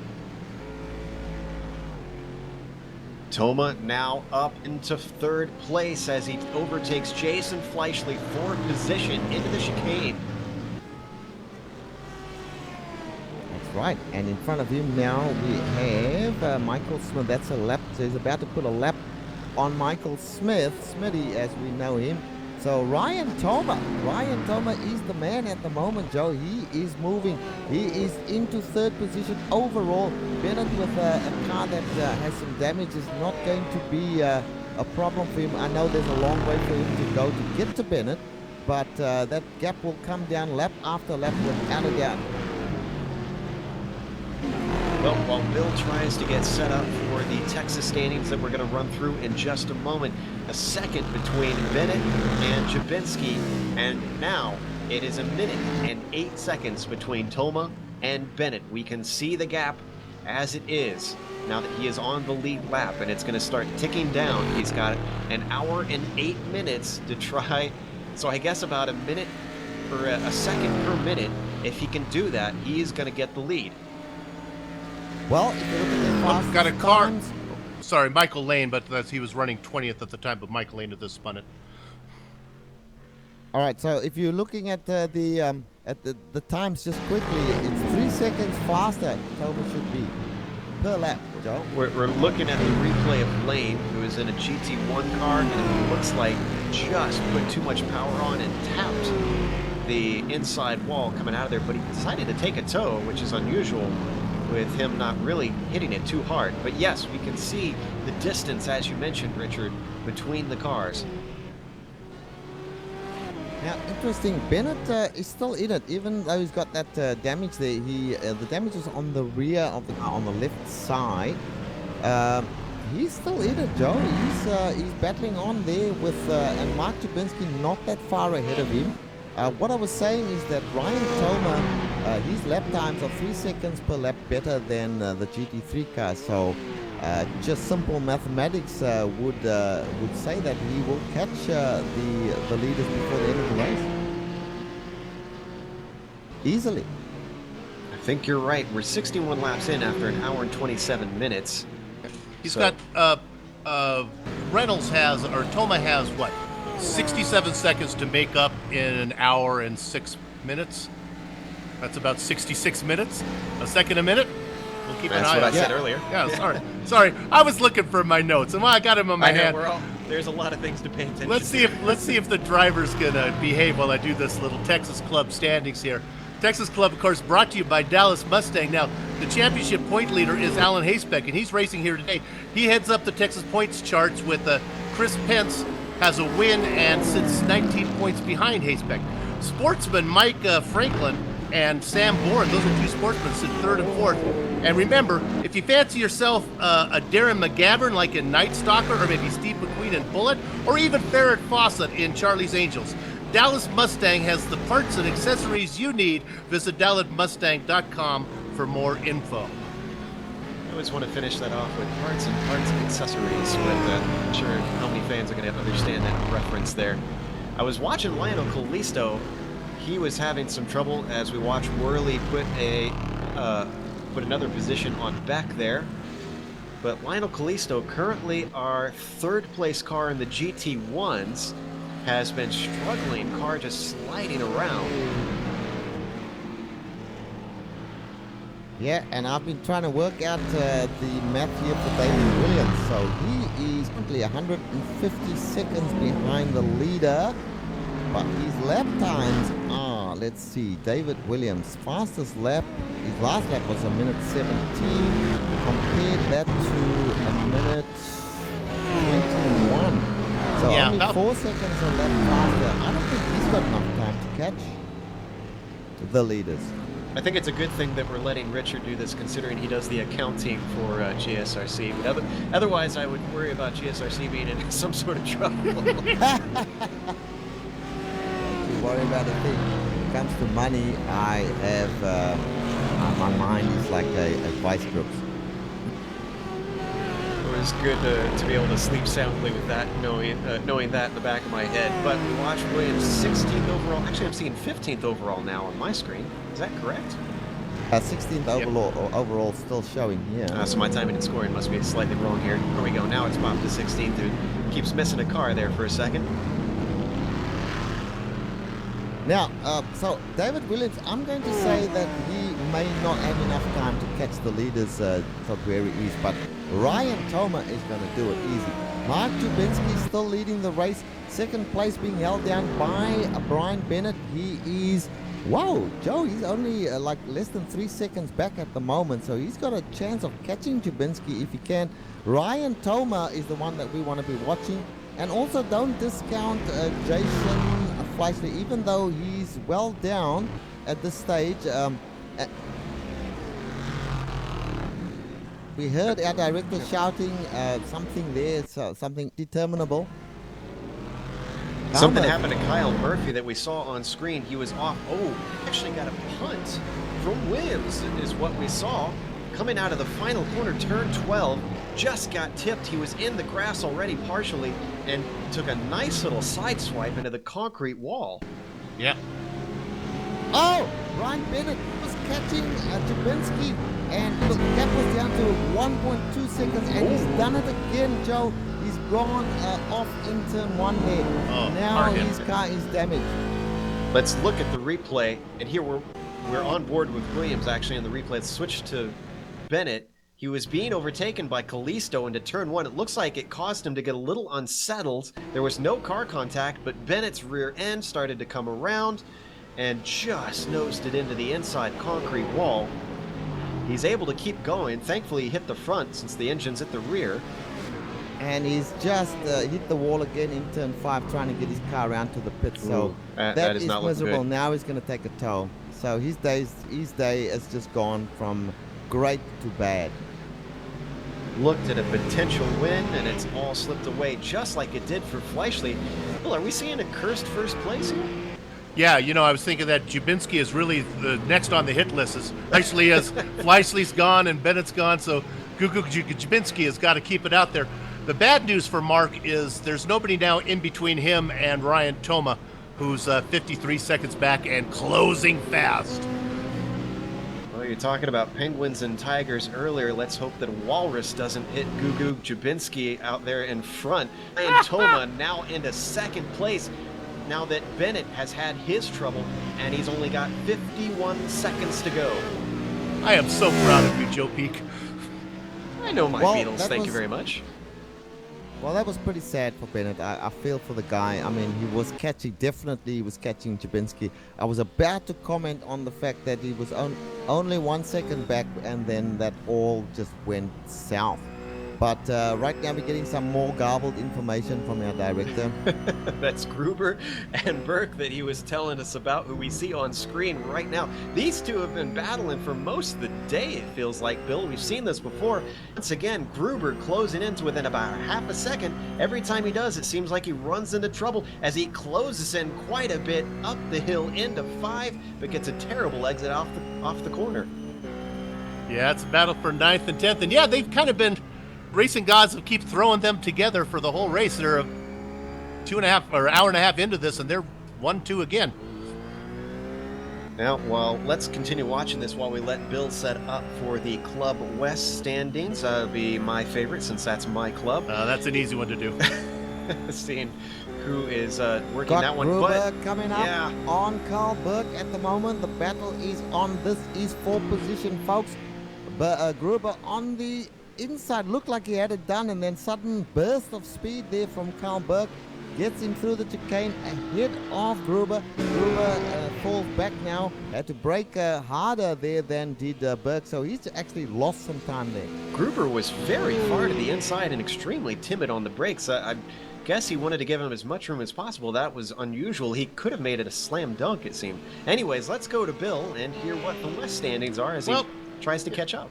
Yeah, the West Club is thick with cream at the top, but the milk is pretty thin. Rob Gauss holds down the lead.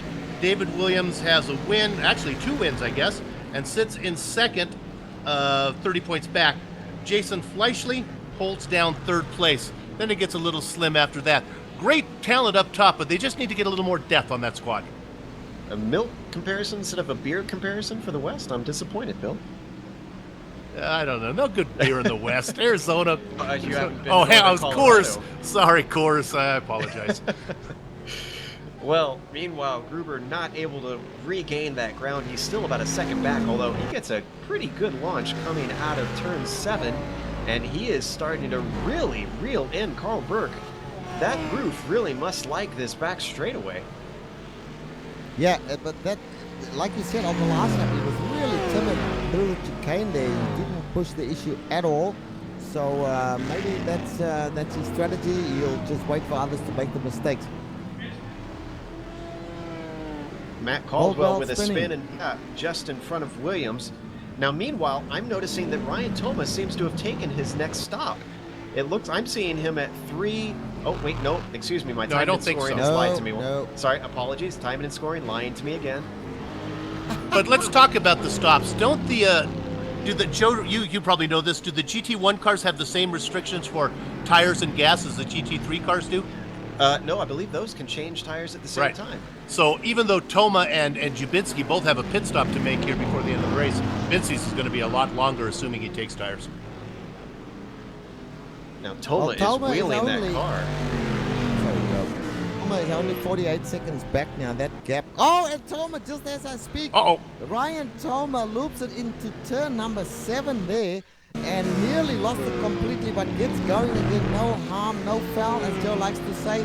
We'll get a replay of that, but that will have lost him a little bit of time. I don't think it's going to damage his chances, but Joe, it just seemed like he was lazy there and just lost it. I was telling you that he is absolutely pushing that car to the limits because I saw smoke coming from the tires in certain corners, and he didn't turn it all the way around, so at least he kept it pointed forward, so that kept him from losing too much time. But that meant that Blake Reynolds has closed the gap to him down to 2.5 seconds, almost 2 seconds now as they come across the line. I think Toma could see in his rearview mirror, watching his numbers, that Reynolds was beginning to inch that lead away. So I think Toma was really driving it for all it's worth. Now it's, like you said, it's under 2 seconds between Toma and Reynolds. We're assuming that's the race for the lead.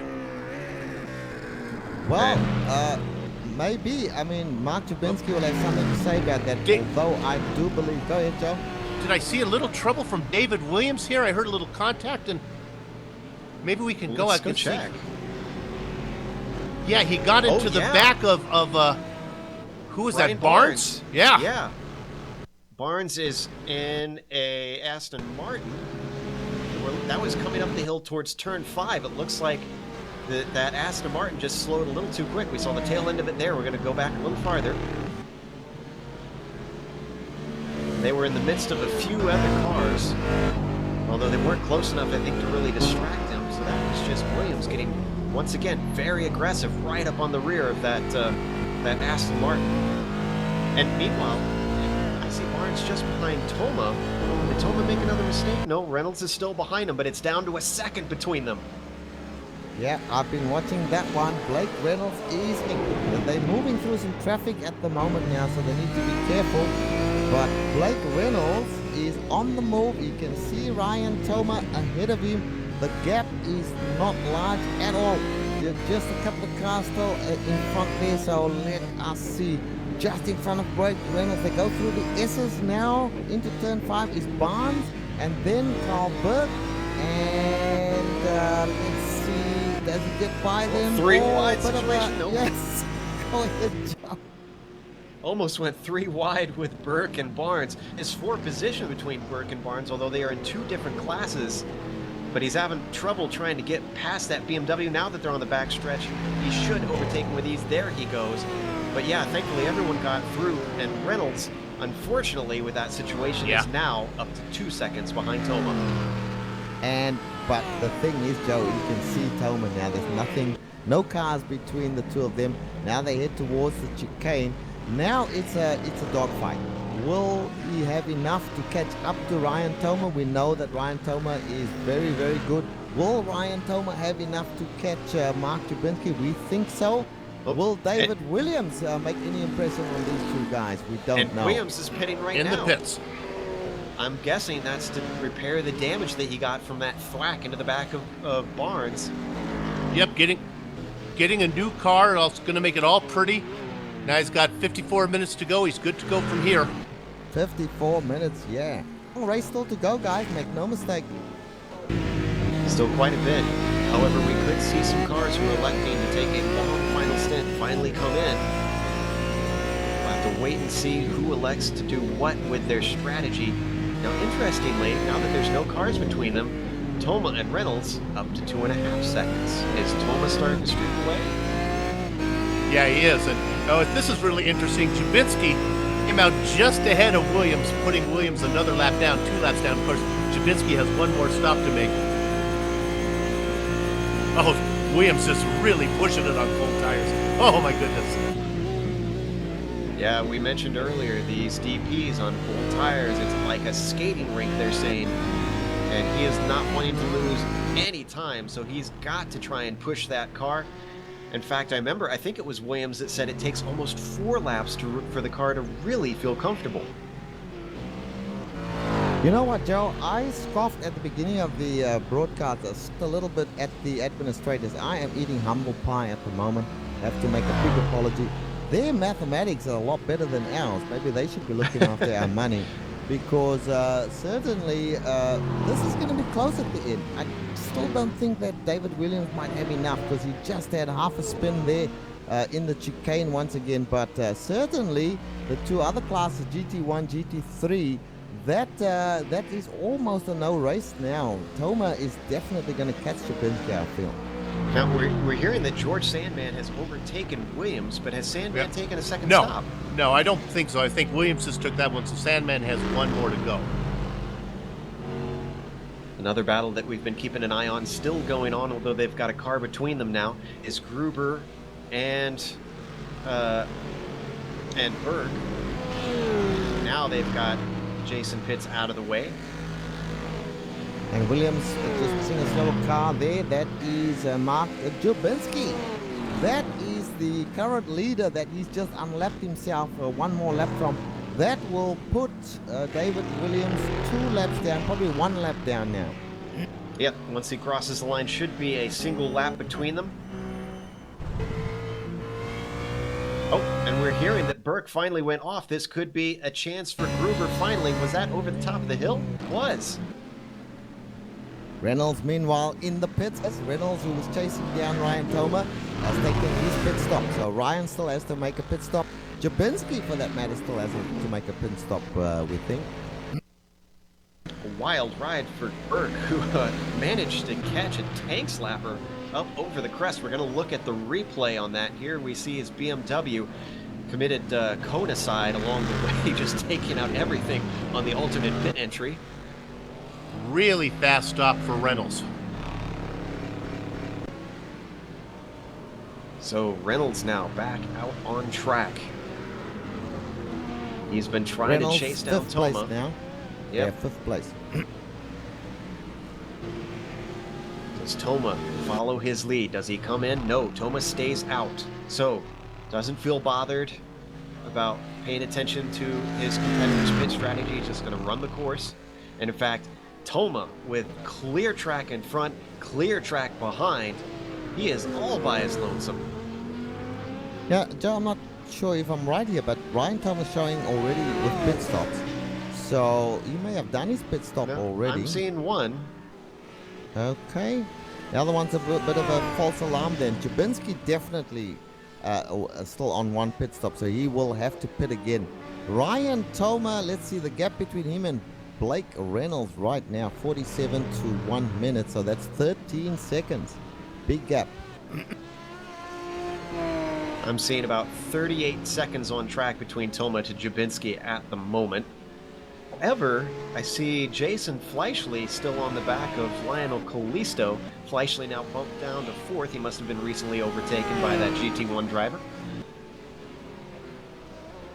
Yeah, Fleischle's the one, you know, he spun it and damaged the car and came in.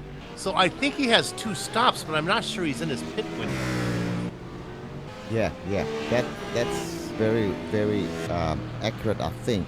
But he's out there, he's racing, he's in 4th place overall, in front of Blake Reynolds, but behind Callisto in the Aston Martin, and of course Toma flying in that Corvette. And that gap is down to 36 seconds, Joe. And we have 49 seconds of racing left. This is no race, unfortunately, between Mark Jabinski and Ryan Toma. Ryan Toma, if everything stays the same, Ryan Toma will win by at least 20 seconds. That's barring any incidents or crazy traffic in the way. Actually, we have 49 minutes left on the clock instead of 49 seconds. Yeah. Well, I'm going to give the Mark Gukuka Jabinski fans a little bit of hope here. Let's assume that Toma comes in and makes that pit stop, and he ends up somewhere close to Reynolds, which is really could happen. If Reynolds and Toma start battling it out, they could slow each other down, or they could take each other out. Just don't know. That could put Lionel Kalisto as well in a good position. Was 3rd right now. Well, he's 3rd overall currently, but he was the 3rd Corvette, or GT1, excuse me. So Kalisto is currently 2nd Corvette. Or, oh my goodness. You got it right. 3rd overall. Yes. I think he has another pit stop, though, that's due, because he's ahead of Reynolds right now. He's yet to make his stop. What is interesting, though, he's 60 seconds behind Jabinski. Both of those cars have to make a pit stop, and there's 47 minutes to go. So it's close that Kalisto could actually maybe get Jabinski as well. Yeah, you're right there, Bill. The mathematics, as it gets easier as the clock ticks down. You said you... Ryan Toma in the pits. What's happening? That should be a scheduled stop. So now we can see if we can maybe find Reynolds on the track somewhere, because that's for position. Reynolds is heading by now. Did he go a lap down? That's maybe a lap. Yeah, maybe it was that much. No, it couldn't be. Yeah, he's ahead on track. Toma is heading out. Well, I told you that Reynolds' stop was incredibly fast. Huh, okay. So this should put Reynolds into the GT1 lead. It puts him into 4th overall. Plot thicket. Oh! Reynolds! Was it a glitch? Toma disappeared. That was Toma. Toma has disappeared. I thought he Currently, went Ryan off Toma track. is showing not in the sim, so that is an absolute tragedy if in fact he can't come back. He's not disconnected yet. I'm looking. Yeah, we've seen him show up. Oh, I think he's in the pits now. I think it's not good. I thought I saw him go off track. I wonder if something happened right at the moment where his connection went bad. He's starting to slip down the order. He still hasn't disconnected. Oh, his connection went bad, Joe, and that caused whatever off he had there. Whatever it is, he's not back yet. Well, he wasn't in first yet, but do we count that as the first place curse? I was pretty darn close to it. My goodness, what a shame. That is a pity. 45 minutes to go in the race now. Lap time over 1 hour and 48 minutes.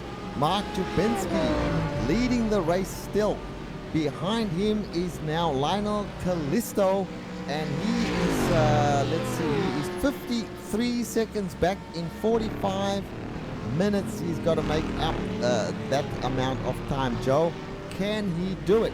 I think he can. Mark Jabinski still has to make a pit stop.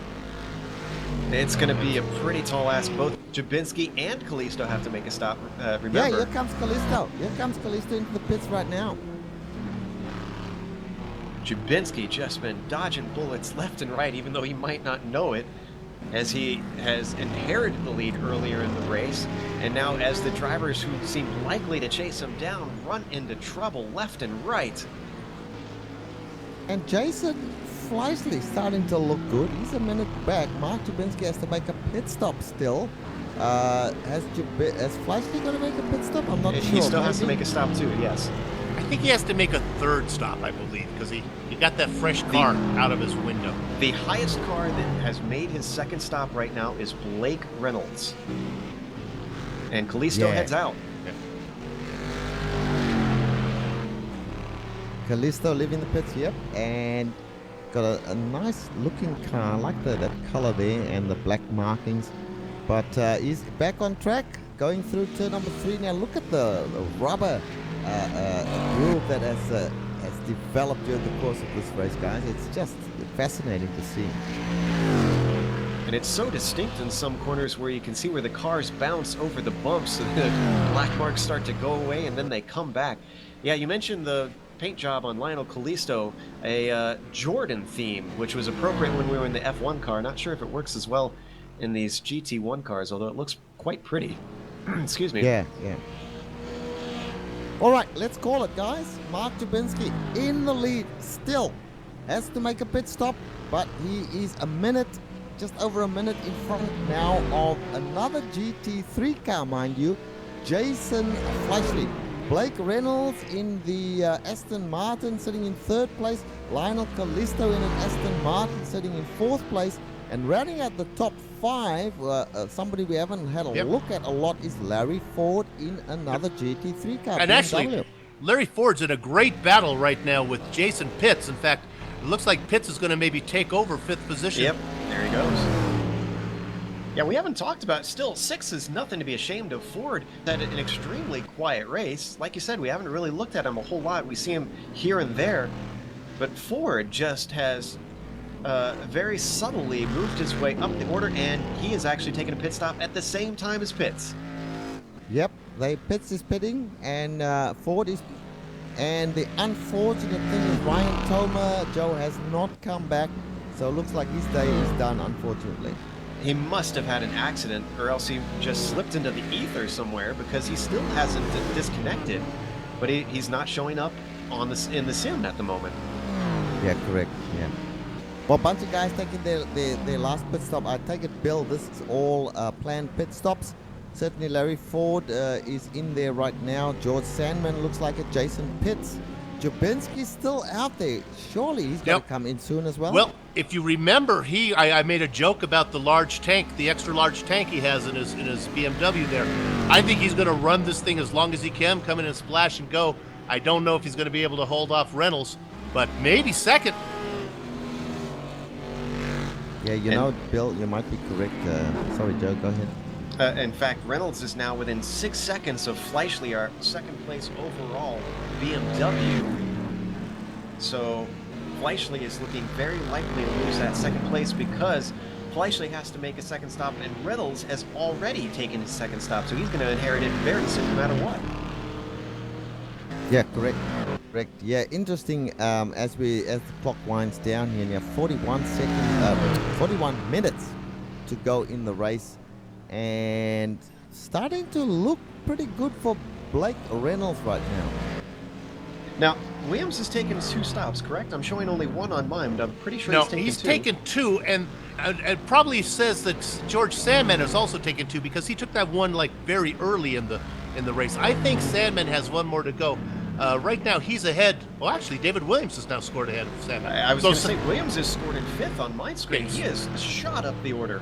So Sandman must have taken took his second stop, really. So I think everybody's done, other than Jubinski and Fleischle, I think. I swear English is our first language up here in the. I said Tooken. I said Tooken. It came out. Sister Mary Catherine in 6th grade is rolling over in her grave. Sorry. Well, guys, now let's look at David Williams, because he's on its back right now on Mark Jubinski. Mark Jubinski has to pit, so let's look at Oh, him. and Williams! Oh, he's off. He's off.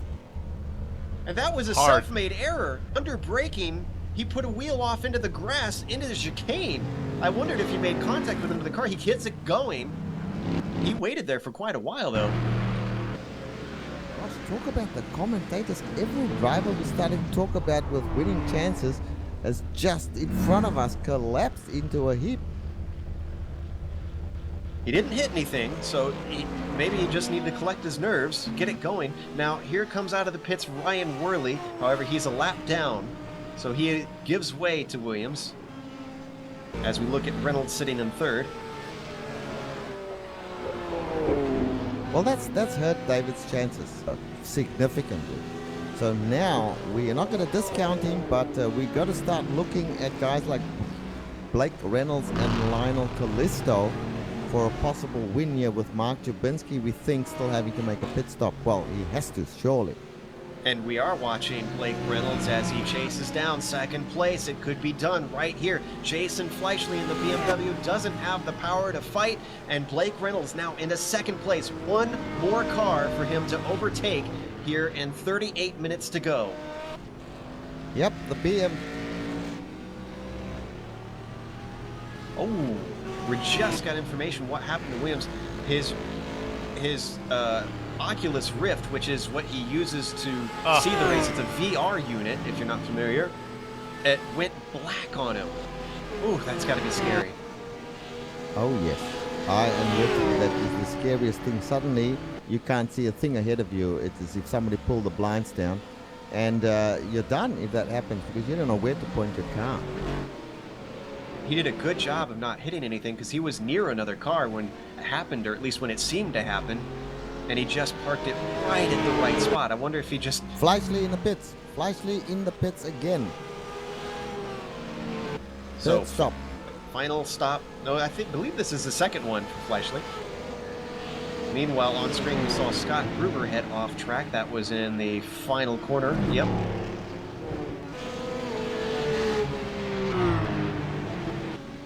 Gruber I want to catch up... sorry. Okay. I want to catch up with Brian Bennett. We're having a look at Brian. He's obviously got himself a new car. He's fallen back down to 12th place. He's 2 minutes 45 back, so he's out of it, having done so wonderfully well in the middle part of this race. But looks like he is not going to win this race. Let's get back to Fleischle and Reynolds and Callisto and Jubinski. So Williams now has Four. cracked the top 5. In fact, he is in 4th, I'm seeing on my timing and scoring. Yep, he's in 4th place. He's still a lap down, we understand. Yeah, in fact, he's about minutes off the leader. 2 minutes to do in 37 minutes. Let's see how much faster. They're about 4 seconds faster per lap. It doesn't compute. I don't think he has enough time to get to the front. Now, what kind of laps is Blake Reynolds doing? He's got about 55 seconds up to our leader, Jubinski. Reynolds is doing about 117s, 116s pretty consistently. It looks like Jubinski, on the other hand, is doing 120s. laps. Yeah, 120. So that is about 3 to 4 seconds per lap. Correct. 3 seconds per lap. It's, we don't know how many laps, but 36 minutes to go. I think he has enough. That means it's going to take him, let's see. Bill, the only problem is, boys, I think Jubinski has to come in. A minute 20. That's right. No race. Thank you, Bill. Jubinski still has to come in for a pit stop, even if it's a blindingly fast pit stop. That's going to seal the deal, as Joe likes to say. Unless he can go, he can't go the distance. He can't. No, not 2.5 hours. That would mean you'd need an hour and 15 minutes. And I don't think these GT3 cars, I think at most you can stretch to an hour and 10. So unless Well, we did not he... think... Oh, sorry, It's Jack, okay. you go. I was going to say, unless he can turn the wick down on it enough, we have to ask our director. He's the master of the GT3 cars and fuel strategy.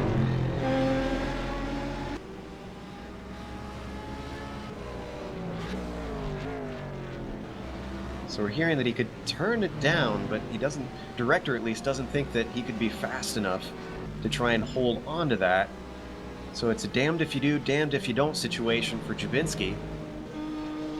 Okay, Well, he came in on lap 44 the first time. Still on lap 86 now. I do the math. He can go 2 more laps.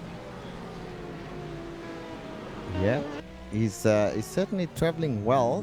I want to put the mockers on Jabinski now, so we're just going to say, well done, Jabinski, and just stay ahead of Blake Reynolds. Now, Blake Reynolds slowly chopping that lead down to 53 seconds now, 54 nearly. But hey, this is interesting. Now, what's the gap between Callisto and Reynolds now? The gap About 22 seconds there. Real question is, we'll get a better scoring and timing to see where Williams is here, because once Jabinski comes in, I think that'll put Williams, Reynolds, and Callisto all on the same lap. Well, Williams is a minute 49, so that's 60 plus 40, that's 109 seconds back. In 33 minutes to go in the race, that is just not possible for him to get to the front. But Was that to Jabinski or to Reynolds? No, that was to Jabinski. I was Well, yeah, about to say to Reynolds, and well, let's look at Callisto first. So Callisto's minute 13, so that's 73 versus what we said was 109, 73 seconds. They're only about a second or so faster per lap, and in some cases slower.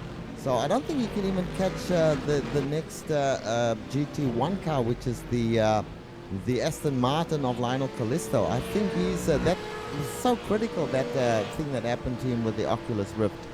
Yeah. Well, all I'm going to tell the teacher is that the dog ate my homework, so you guys try to figure that one out. I was going to say, I didn't know that our viewers were going to be tuning in and finding a math lesson today. So, as we watch Sandman, who's scored in 7th right now, I don't think that's... Oh, that is... I believe that is correct, actually. Well, Joe, here's a news flash for you, my friend. Everything in the whole universe comes down to mathematics. I know that. I just try to avoid that fact every day, I think. We switched to Bennett, who is sitting in 11th, and right now he's not too far behind Jason Pitts, but Pitts is in a GT1 car, so that's not going to be a battle as he streaks away. That car behind him is Adam Hawks in a DP, so he also is going to be able to put him down 1.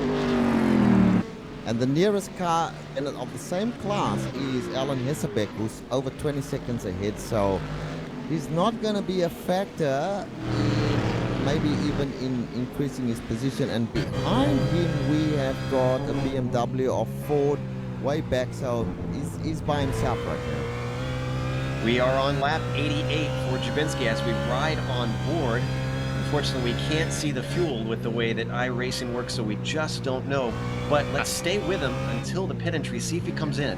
He's coming this time. Ryan Toma coming back.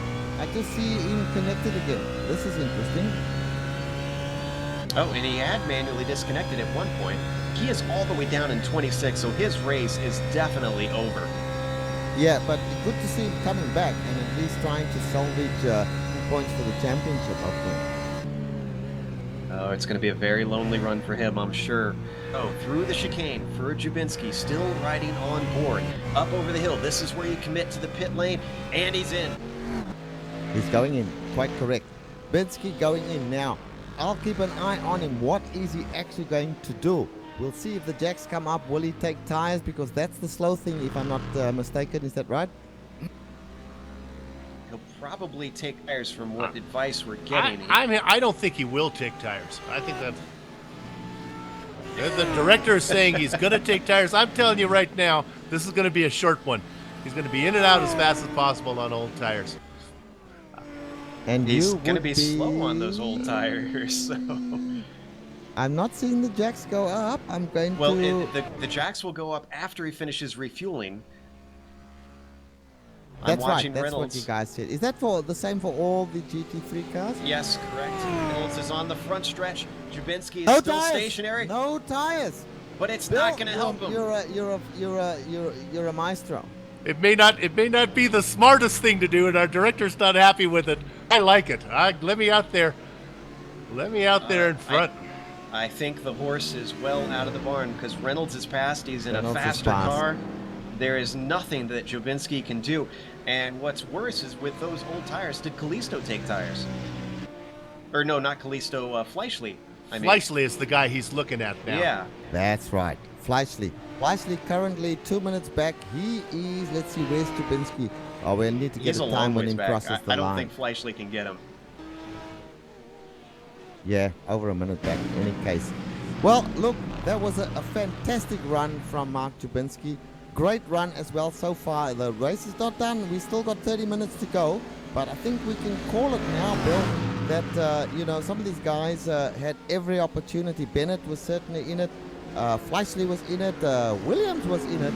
And they've all at some point made a mistake which has hurt their chances. And right now, towards the end of the race, Blake Reynolds assumes P1 is in a good, fast Aston Martin. And Lionel Kalisto's nearest rival, over a minute back from him. He's looking good. And Joe and Richard, let's give a tip of the hat to the series organizers.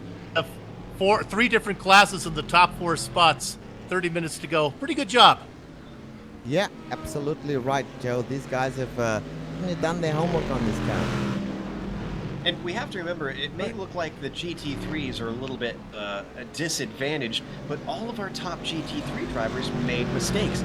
Even Jubinski had damage for a good section of his race. And then we in the first stint, yes. Yeah. Sorry. Then farther down, Jason Fleischli. Remember, he had a huge incident where he had to get a tow. That's going to set him way back.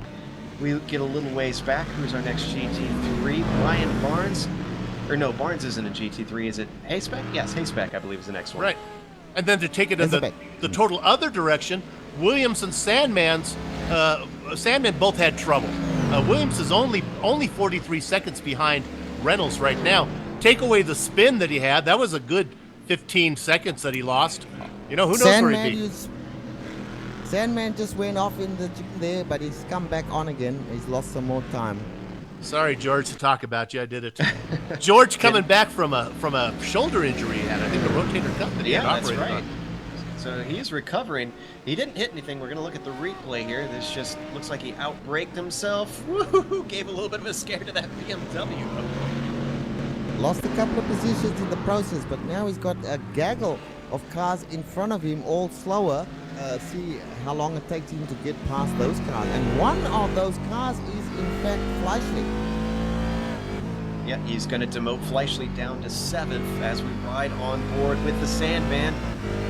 Really hasn't been able to put people to sleep like he normally does. And now he takes another car. That's Larry Ford, who is a lap down, so that's not for position.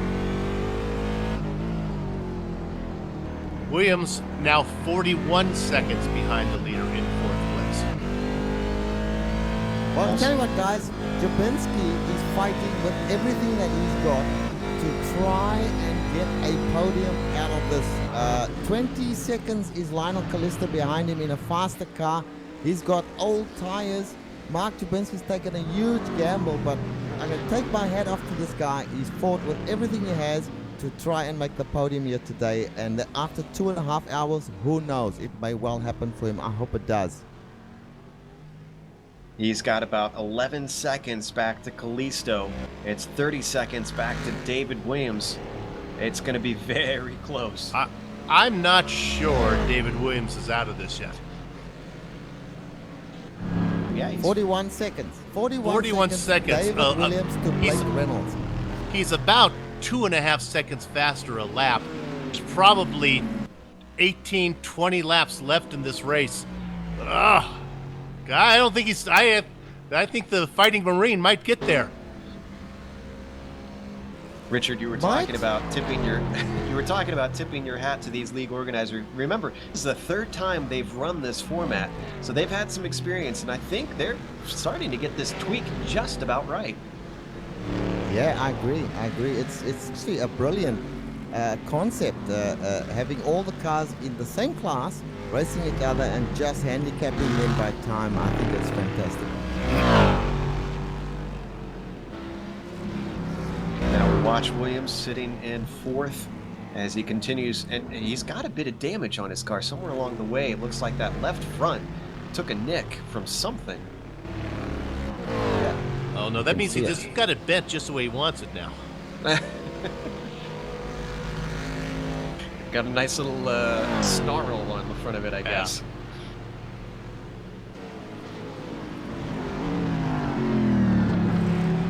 Well, So- I can tell you, David Williams has 20 seconds to go to get to Lionel Callisto. And he's got to do that in 24 minutes.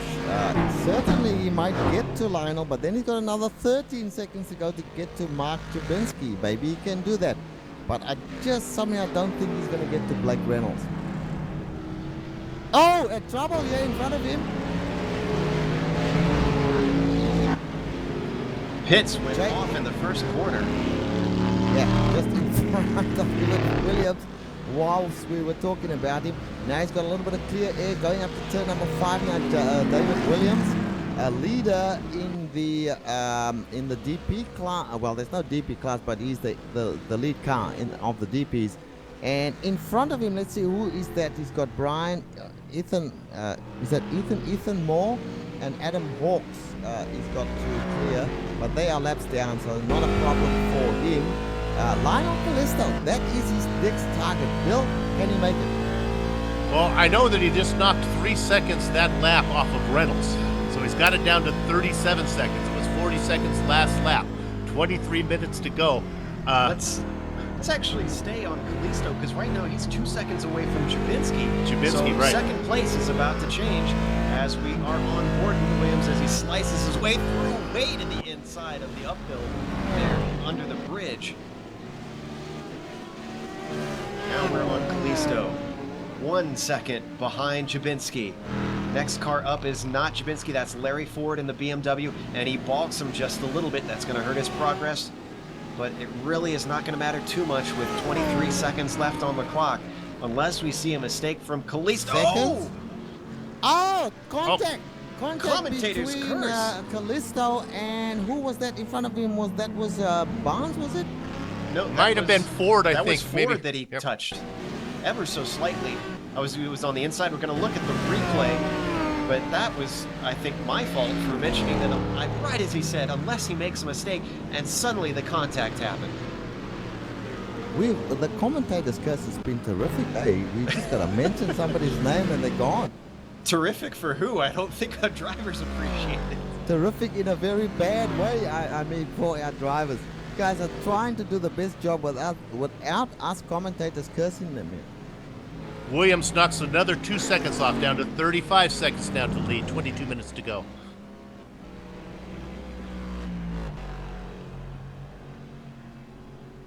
Oh, more contact between the same two cars, and they come together again. Risto and Ford in turn 3. Ford is into the wall. Twice in one lap. That was in an awkward place, admittedly, coming up over 2, where at crest, you're going to see it here, Bill. I think there'll be some words between these two drivers. Callisto, Undoubtedly. Callisto the faster car, and the person with the position. I don't know what their rules are, but it looked to me as if the other car, Ford it was, perhaps should have given in.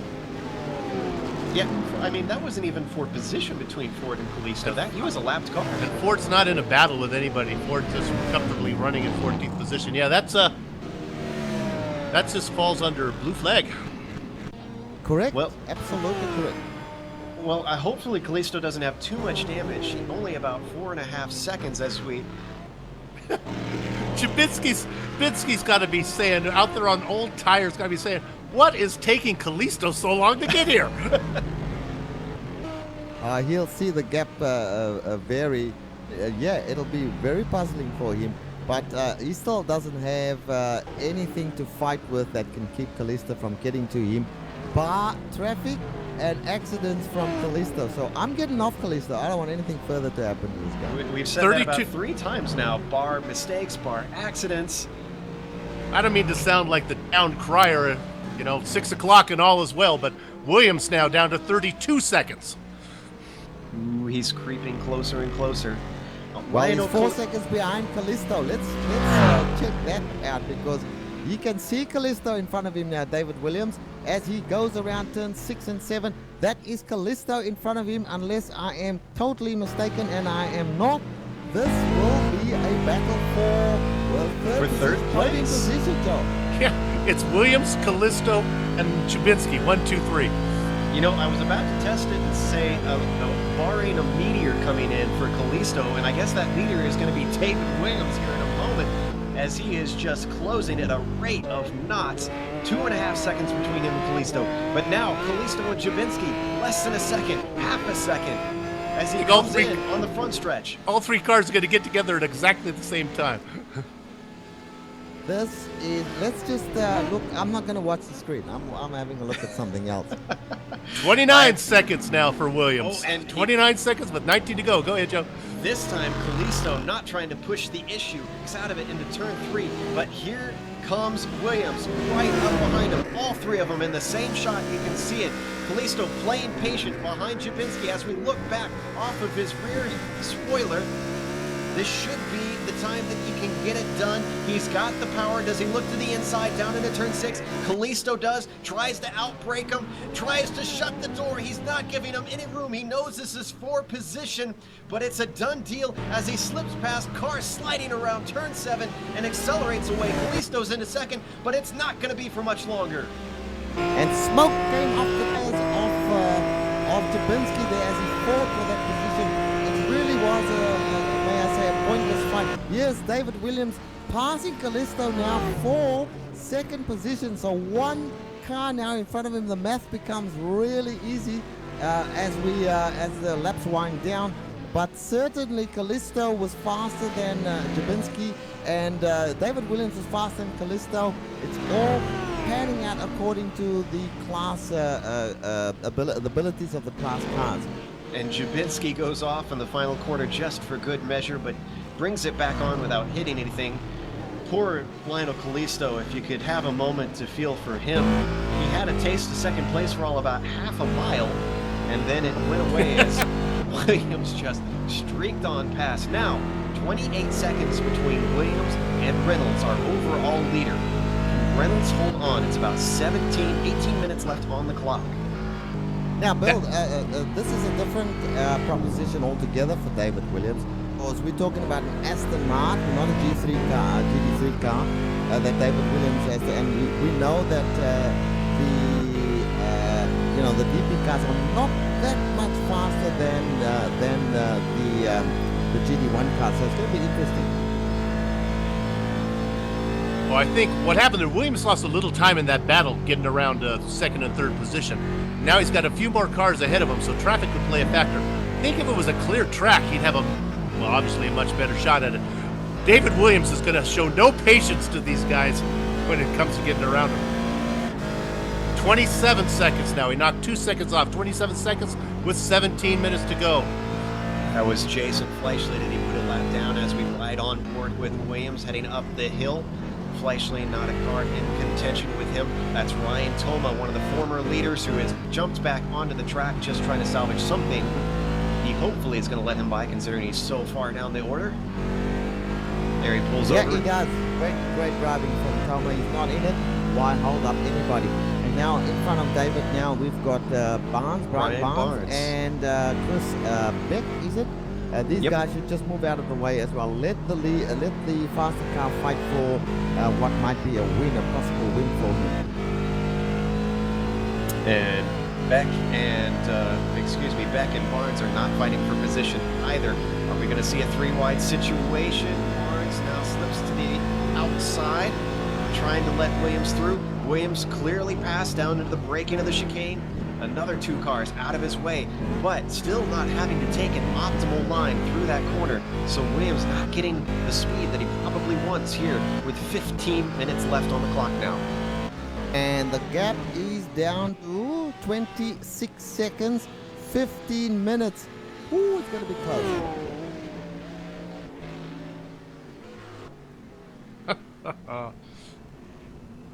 All of us, I Yeah, think, are it's good. just kind of taking this in at this moment, seeing how this starts to unfold. We're all pretty much on the edge of our seats. This, if you haven't witnessed a Predator format race before, is the beauty of it. It may seem a little bit dull in the middle, but when it gets to the end, it all just picks up. We're hearing that Ryan Worley has headed into pit lane from 11th position.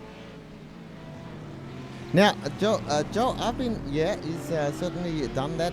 Having a look at the 5th place here, which is George Sandman in the Corvette DP. Now he's got about 30 seconds or so to go to Mark Jabinski. Now he'll be a lot faster than Mark Jabinski, obviously. Can he actually get himself up one more position? It's entirely possible that that might be the case.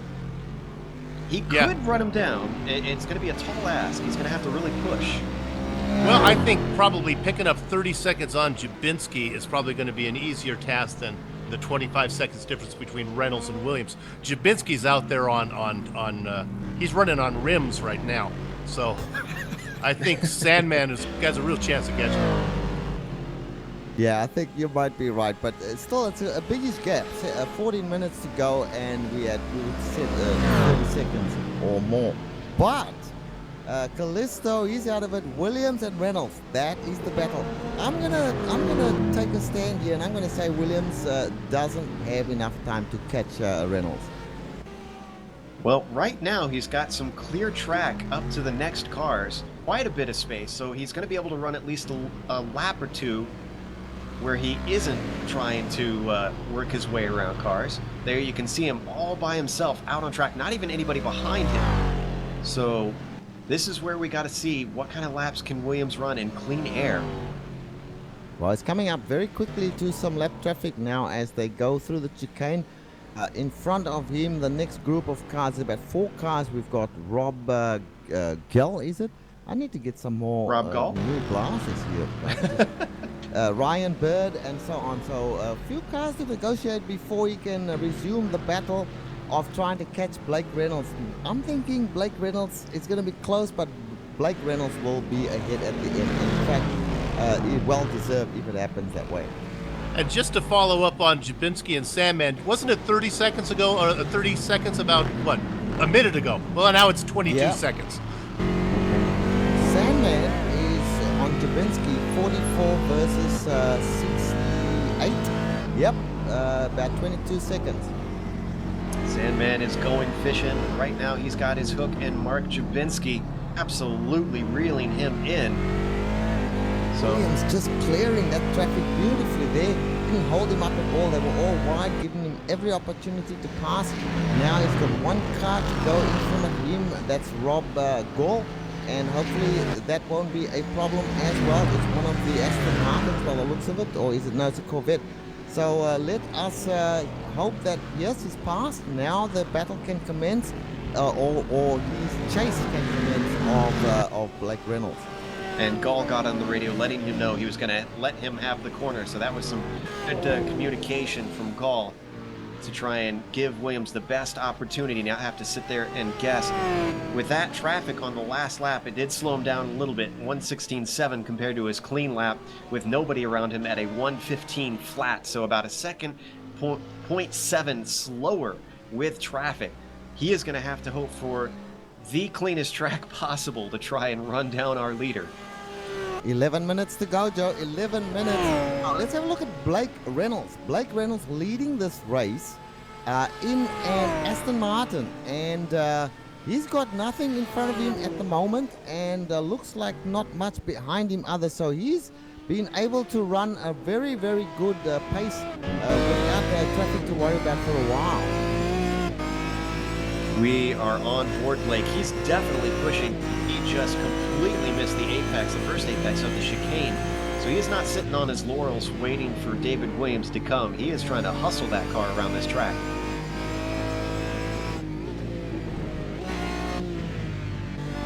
Yeah, he's pushing all right. And looking at him go through turn 3 there. Now just let's hope he just stays that way. He's looking good at the moment.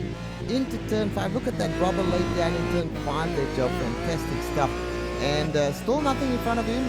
There's a car way ahead there, running beautifully at the moment, and David Williams is coming, but not fast enough. 19 seconds, well, more like 20, and 10 minutes to go.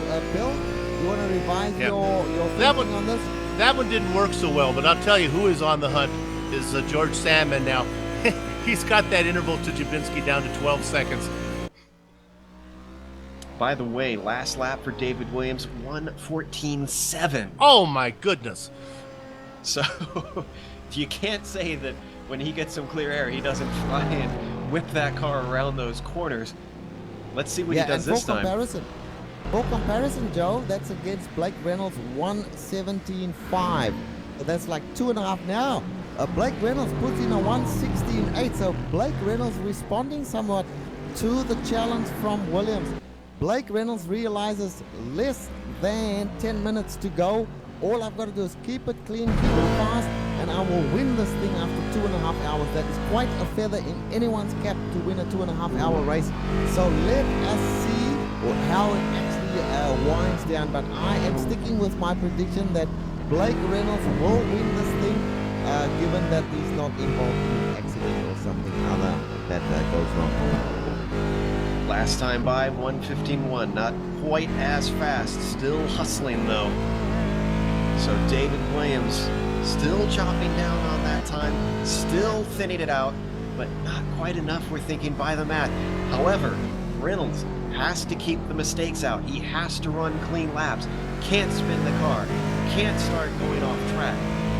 It's going to be critical. So does David. Yeah, exactly. Both drivers, it is going to just be absolutely critical that they are perfection in these final 8 minutes. Now, whilst that is happening, I am driving along with George Sandman. I want to see whether he actually see Mark Jabinski. And just going forward there, in front of him is Murphy, then Hesselbeck, then Jabinski. So there's 2 cars in front of him. Jabinski, meanwhile, passing another car there. That is Ethan Moore. Jabinski pushing as hard as he can. Good on you, Jabinski. This guy has run a magnificent race today, Jabinski. Yeah, you got to give him credit. He's in the slowest car of the 3 classes, so he definitely had an uphill battle. He had to race as cleanly as he possibly could, and he's done a pretty good job. I don't want to, curse him once again, knocking on wood to try and keep him safe. I'm gonna try to save him. He's done a horrible job. Jabinski, you are a bum. And that's only just so that we don't jinx you, baby. Here comes Sandman right now. This is gonna be low-hanging fruit. Yeah, but we've seen things happen, quite by accident. Can I make that pun? So let's see. The 2 cars in front of him and Jabinski have to let him go. Nice and clean, he passed one. And now just in front of him, we've got a car which is a faster class car than Jabinski. Should be faster, that's Murphy.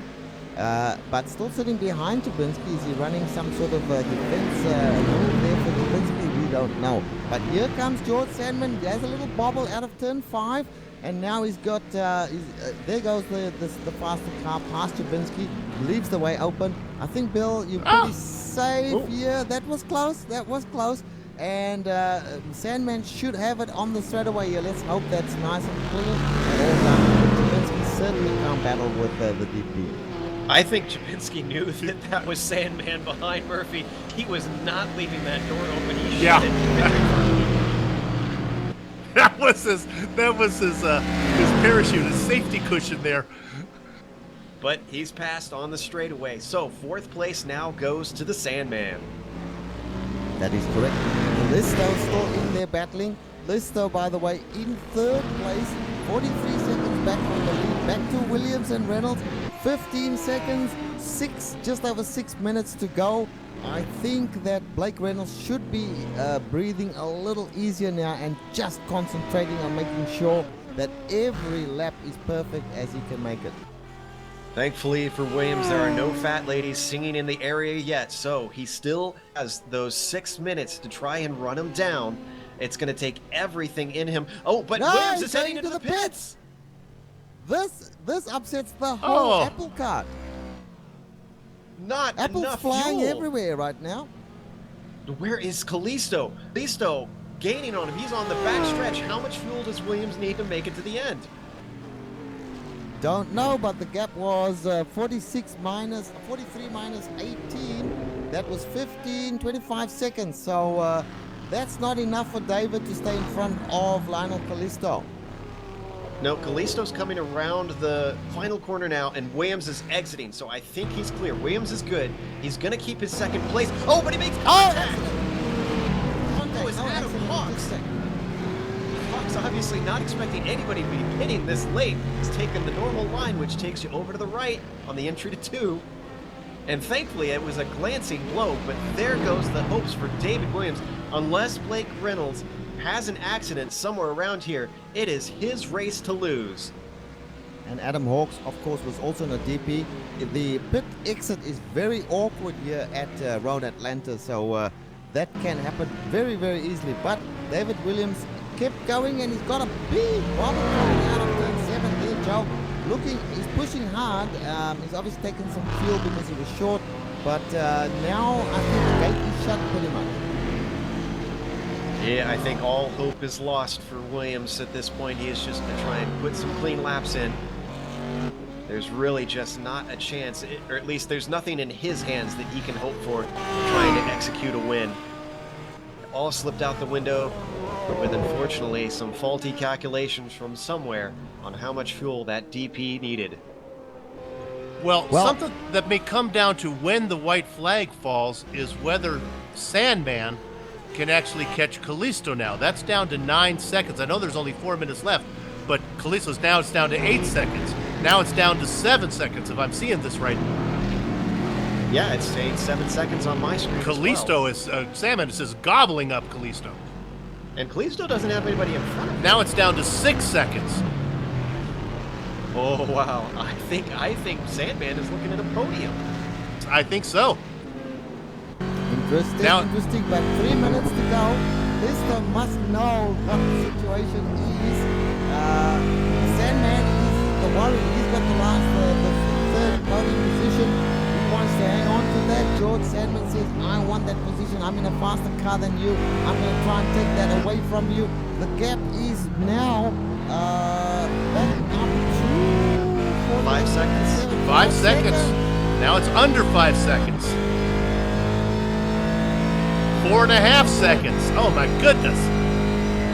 And Blake Reynolds is going to, let's see, with about 3 minutes left, he's going to have 2 more laps to go. Are we correct there? Let's see. I wonder. 2 minutes 40. I wonder if he might get the white flag after he finishes. Let's go back to Sandman. Yeah. It's under 2 seconds. I think Kalisto might be saving fuel. This is nonsense here. Now down to a second. You can see him at just this ahead rate. of Fleischmann. And there's Fleischli ahead of them as well.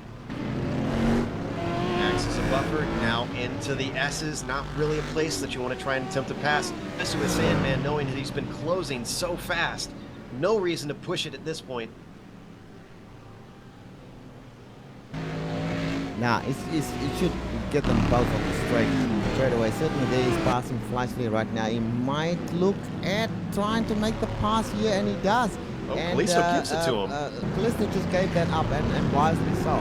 You can't fight. He was going to lose. I think you're right. I think away. Kalisto is running out of fuel. He I just think let so. a GT3 car go by. Kalisto is trying to stretch it to the end. Well, he's going to have to do at least one more lap. 1 minute 33, might even be 2 laps, Joe. This is critical. 1 minute 28 seconds. They've got about 20 seconds to go, maybe 15 to go to the start-finish line. It's going to be touch and go as to whether the white flag comes out this lap or the next white lap. flag will come out because remember White it's going by. flag's out. White flag is out. Is he going to the Kalisto pits? is in. Kalisto is in. That's going to give Mark Jabinski, move him up to 4th position. Oh, Dear, wow. dear. How fascinating is this race? I have to say this is absolutely nail-biting stuff. Now, is the white flag actually out? Because I'm seeing Yes, time white left flag on our is out. clock. Okay, I was going to say, I'm pretty sure it should come out this time by, according to what I'm seeing on the clock. Blake Reynolds takes the white flag. He has a 35-second lead over David Williams at the moment. He is well clear. just has to cruise home. Now, Blake, we've seen a lot of guys give up this win. Just hold on to the car. And David Williams still a very healthy 36 seconds back, so he's not a problem. George Sandman gets on the podium. Mark Jabinski moves up one spot into 4th position. Lionel Kalista comes out. Has he got enough time to catch? No, he will not be able to catch Jabinski even. He's about 8 seconds back from Jabinski. There's no way he's going to gun him down in a single lap. But Blake Reynolds... Jabinski has a mistake. Yeah, this is true. This is true.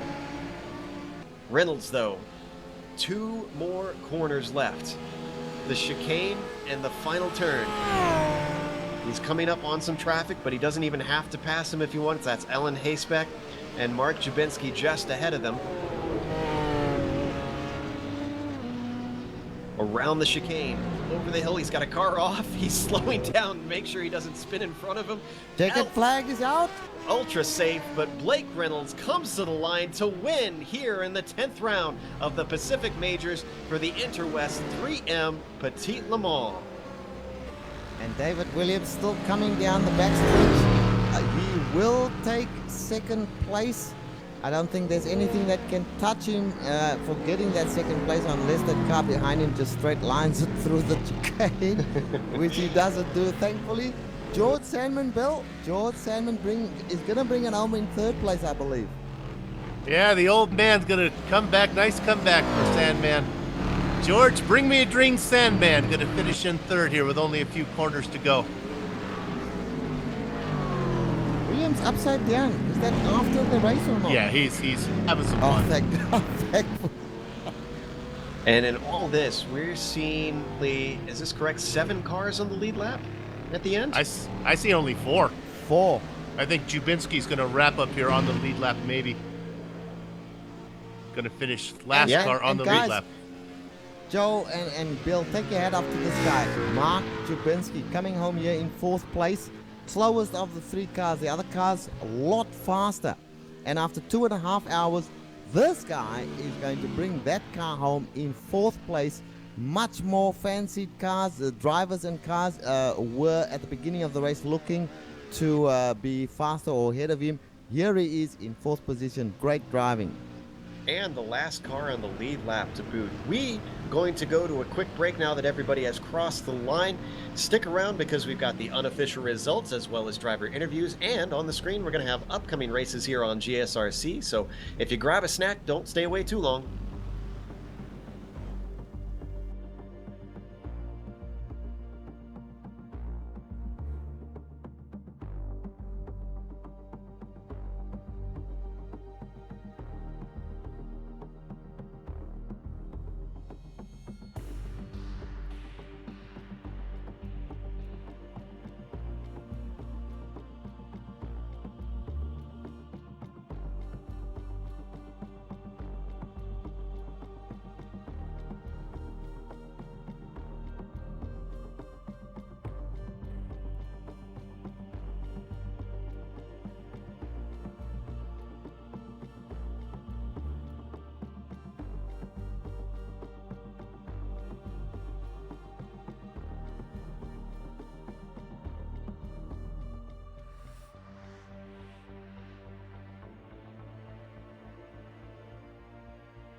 Welcome back to Road Atlanta. We just watched the Interwest 3M Petite Le Mans 10th round in the Pacific Majors, and today it was Blake Reynolds who came out with the win. David Williams tried so hard to run him down, but a late stop for a splash and dash dashed those hopes away. George Sandman came back from an early penalty to grab an impressive podium. Then Mark Jubinski, the almost, I want to say, the Dory Award of the day for fourth really place.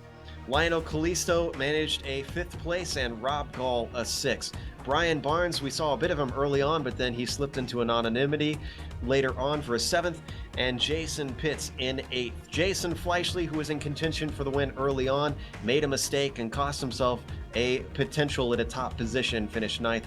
And 10th place, Bill, was Kyle Murphy. 2 laps down in 11th, Ryan Worley. Brian Bennett in 12th. The Baker 2000 spot goes to our points leader, Alan Hasebeck. 14th position to Matt Caldwell. Chris Beck is in 15th, followed by Wayne Hutchison, Ethan Moore. Adam Hawks is going to finish in, let me highlight that so I can tell if it's 16th or 17th. Adam Hawks in 17th. No, sorry, 18th. I highlighted Ethan Moore. Larry Ford in 19th, and then Michael Smitty Smith rounding out the top 20, Joe. Stephen Paulison finishes in 21st with Matt Gelder in 22nd. Ryan Bird finishes 23rd with Sam Boren in 24th. Ryan Toma, one of the guys who would have been a top contender as well, except he had connection problems, finished in 25th. Scott Gruber, guy we saw a lot of battles with, but unfortunately didn't finish very high up, finished in 26th. Ahead of the guy he was battling with a lot, that was Carl Burke in 27th. Michael Lane came home in 28th, David Kerr in 29th, and Andy Kennedy, rounds out 30th and the last of our field. So let's talk to a few of our top finishers. I see that we've got David Williams, our 2nd place finisher, sitting there. So let's bring him in, talk to him about his race. David, I don't know if you were watching that F3 box and counting down to what the time was to Blake Reynolds, but we certainly were. How was the heartbreak when you realized that the fuel was not enough to get to the checkers? No, it was pretty devastating, man. I was checking the F1 box, or F2 box rather, like every lap to see how many seconds am I knocking off. And yeah, that wreck that incident I had with Brian Barnes, it gave me the meatball. And if I could have stayed out like another 2 or 3 laps, then I would have actually had enough gas to get to the end. But that made me have to come in early. And yeah, and then I was like, man, I run on fuel map 2. And I started doing math in my head as I'm trying to drive, and I came up like a lap and a half short. Well, I was like, well, let me put it back on 1. And turns out if I would have stayed on 2, I wouldn't have had to take that splash and dash. So. Oh, even worse. Yeah, frustrating, man, frustrating. We didn't catch that it was that accident that you had that caused you to pit a little bit too early. We figured you were within the window. How does this compare to the battle you had with the HPD and Sebring having to rush through? We were going through flashbacks there of you having to just charge through people at that course. Did you enjoy this one more or that one more? I have to say I enjoyed Sebring more. It's in the fact that I didn't have as many technical issues. I don't know if anybody was watching my Twitch at all, but man, my riff was going crazy. There was a couple of laps I had to drive, keep hitting the recenter button, and it was flickering all over the place. It was like I was looking out the window and out the ear hole of a helmet and on top of the car. It was crazy. And even one time, you may have caught it, I stopped at the last chicane there for about 15 seconds. It completely minimized my iRacing screen. So I had to jump out and get my iRacing jump back in. And man, it was a hassle, dude. It was frustrating. We did see that. We were wondering what exactly happened until we got some information from someone on the YouTube chat. So that's unfortunate because I'm sure that also could have helped your situation in trying to run down Blake. Still, you've one of the only 2 people in the series that have more than 1 win. So 2nd place is definitely not going to hurt your attempt at the championship. 2 more rounds to go. How are you feeling towards any of the battles for a championship? I know there's multiple ones going on. Well, I got to say today was actually a heartbreak, man. I really thought that with the practice I put in this week that this was going to be a win for me. So not winning this one's a heartbreak, but going forward, next race is another F1 race at Interlagos, another car, or the car that I'm probably best in this series comparatively to everybody else, and also at a track that historically as a team we've done real good. So I got some good advice and some good people to fall back on that. So I'm really looking forward to trying to get that top podium on that one. And yeah, I'm trying to get in with that championship, man. We did some rough math. I think I'm about 15 points out of first place if you count the drop weeks. So this week and next week, good performance, and just survive at Homestead. I think will put it in good contention for us to take that win in the championship. Well, we wish you the best of luck, and again, at least congratulations on a nice podium finish today. Thanks again, Joe. And before I get out of here, man, real quick, sorry about that incident at the beginning there, George and Ryan. My drift went crazy. I couldn't see, and next thing I know, I was sliding sideways, and it was just crazy. I apologize, guys. And for one last thing, thanks to our sponsor, GTR Simulator, Allenberg Racing Schools, and as always, the TNTRacing.com team. Head over to our website, TNT-racing.com, find exclusive deals to get you 30% off of GTR Simulator items and up to $350 off Allenberg Racing School packages. This man has gone to his racing school there. That was David Williams, second place finisher today here at Road Atlanta. Up next, Bill is going to be talking to our winner, Blake Reynolds. Blake, congratulations on the win. Break this race down into two parts. Let's go to the first part where you had to work through the field. You and Toma were doing a nice job, playing it nice and safe.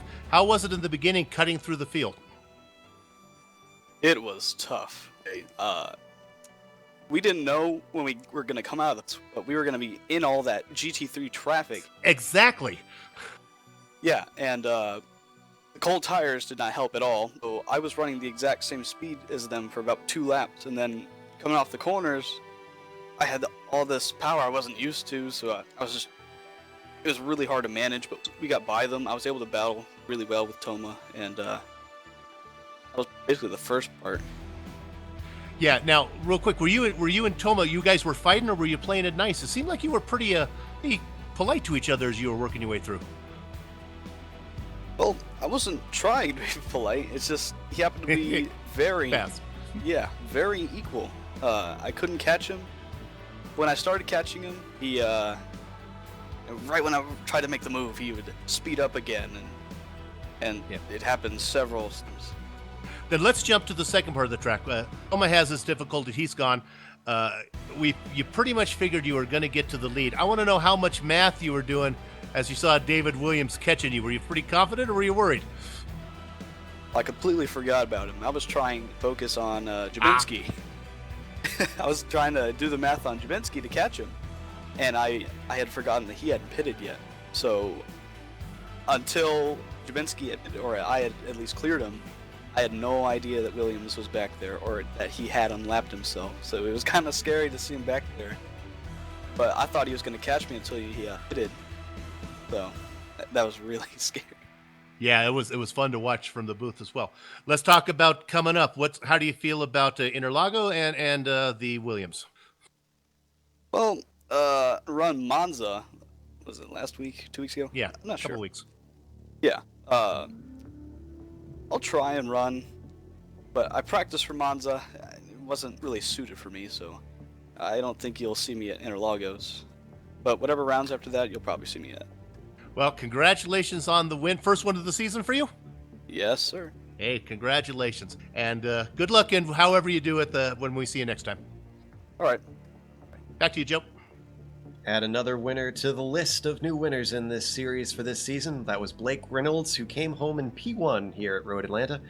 Next up, we are going to talk to Mark Jabinski. Now, he finished in 4th. He gets our Dory Award of the day for really sticking with it and actually just coming through despite some early damage. Now, Mark, we saw your hood gone on your car. Your bonnet was actually missing on your BMW, but we couldn't figure out what in the world caused that. Did you have any contact with someone early in the race? No, I got overzealous out of turn 5 early on and got spun myself out and nosed into the wall on the left side of turn 5. Luckily, the car bounced back around, almost facing the track again. I got right back on it and was able to hang with Brian. His draft saved me there for a while. It worked out that I was quick enough in the corners without the aero that it didn't matter. So I was able to hold on to that until the pit stops. You were able to lead a good chunk of the race up in P1.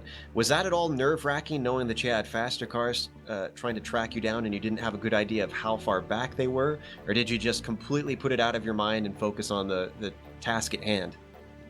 It was the first time I've been in that position since way back at Sebring, and I kind of did the same thing. I just put myself in where I needed to be and started turning laps because it was way too early to start doing a numbers game in my head. So I was like, just turn your laps, hit your marks, and drive as best you can. Now, at the end, we noticed that you were a little aggressive with Callisto into turn 6 when, or no, it was Murphy, excuse me, not Callisto. Murphy wasn't vying for position. He was trying to get past, and you had Sandman chasing you down. Did you intentionally try to shut the door on him, or was that just racing your line? I was trying to race my line there. I didn't intentionally want to shut a door on anybody, but it was one of those where I knew Sandman was for position and Murphy wasn't, so I was hoping he'd be okay with that. I know I realized a little after the fact, I was like, I did kind of close that down. I also took a different strategy. I don't know if you guys caught that or not, but towards the end, I only took one tire stop. So my tires were about an hour and 25 minutes old at that point, so I was racing on some pretty slick rubber at that point, just trying to hold the car in position. Bill, did you notice that one? That was a great call. Watch the replay, buddy. Bill was cheering for you. He agreed with your strategy call. However, our director apparently did not. So yes, we were aware of that one. Again, commiserations for just missing off the podium, but still 4th place, nothing to scoff at, especially in the slowest car there. Yeah, no, I was thrilled. I was talking to some guys after the race, and to get that, knowing that I looked at the numbers afterwards, it wouldn't have mattered even without the accident. But yeah, I was absolutely thrilled to get a 4th and lead in the GT3, so that was fun. It was a great race and a lot of great driving out there this week. Awesome stuff. That was Mark Jabinski, 4th place finisher day. We have one more person to talk to. That is going to be Jason Fleischle, another driver who led laps also in a BMW, but he definitely had some heartbreak. Bill is going to talk to him. Jason, condolences. It could have been your race, and it just didn't go your way. Yeah, I ran out of talent. You feeling comfortable in the beginning?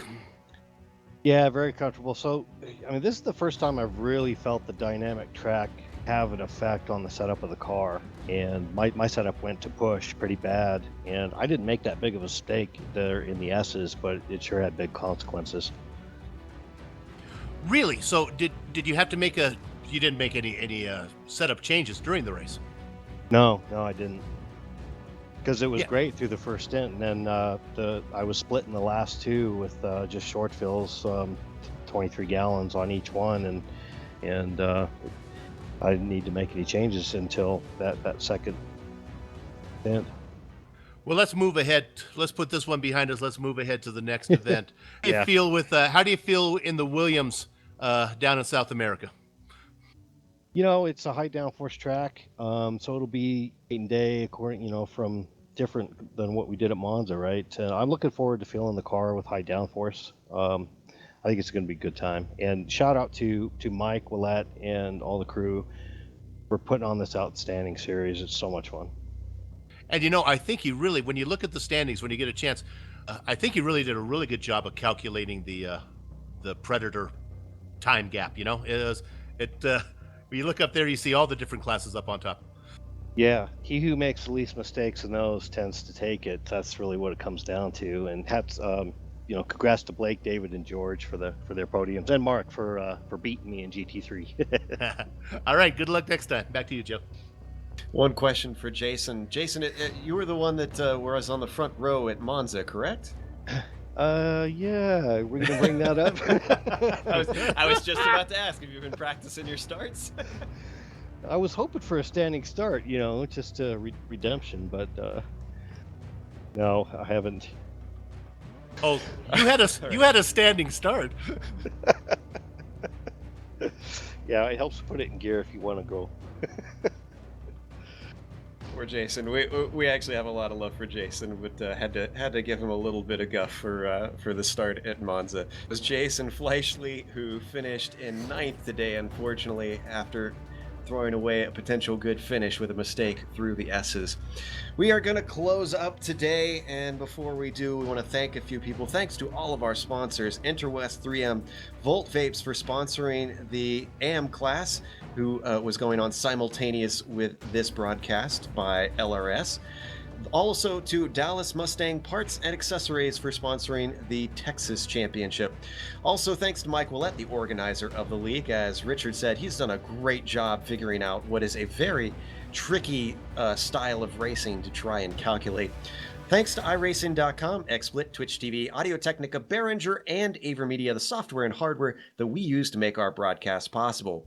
Thanks to the team today, Kevin, Richard, Bill, and Dougie. If you'd like to find out more about GSRC, you can find it at globalsimracingchannel.com, along with archived races and upcoming broadcasts. We're also on Twitter at GSR Channel and Facebook at /GlobalSimRacingChannel. A special thank you to Eric Ekholm and Casey Lalonde, who both provide music for our broadcast. You can buy Eric's music on iTunes and Spotify, and Casey's at caseylalonde.bandcamp.com. Next race, as we've mentioned multiple times, is going to be at Interlagos and the F1 Williams car. That'll be Sunday, November 15th at 5:45 p.m. Pacific, so don't miss it. We also have upcoming races for other series on screen, so check those out and mark them down on your calendar. But until next time, race clean, race hard, and we'll see you on the track.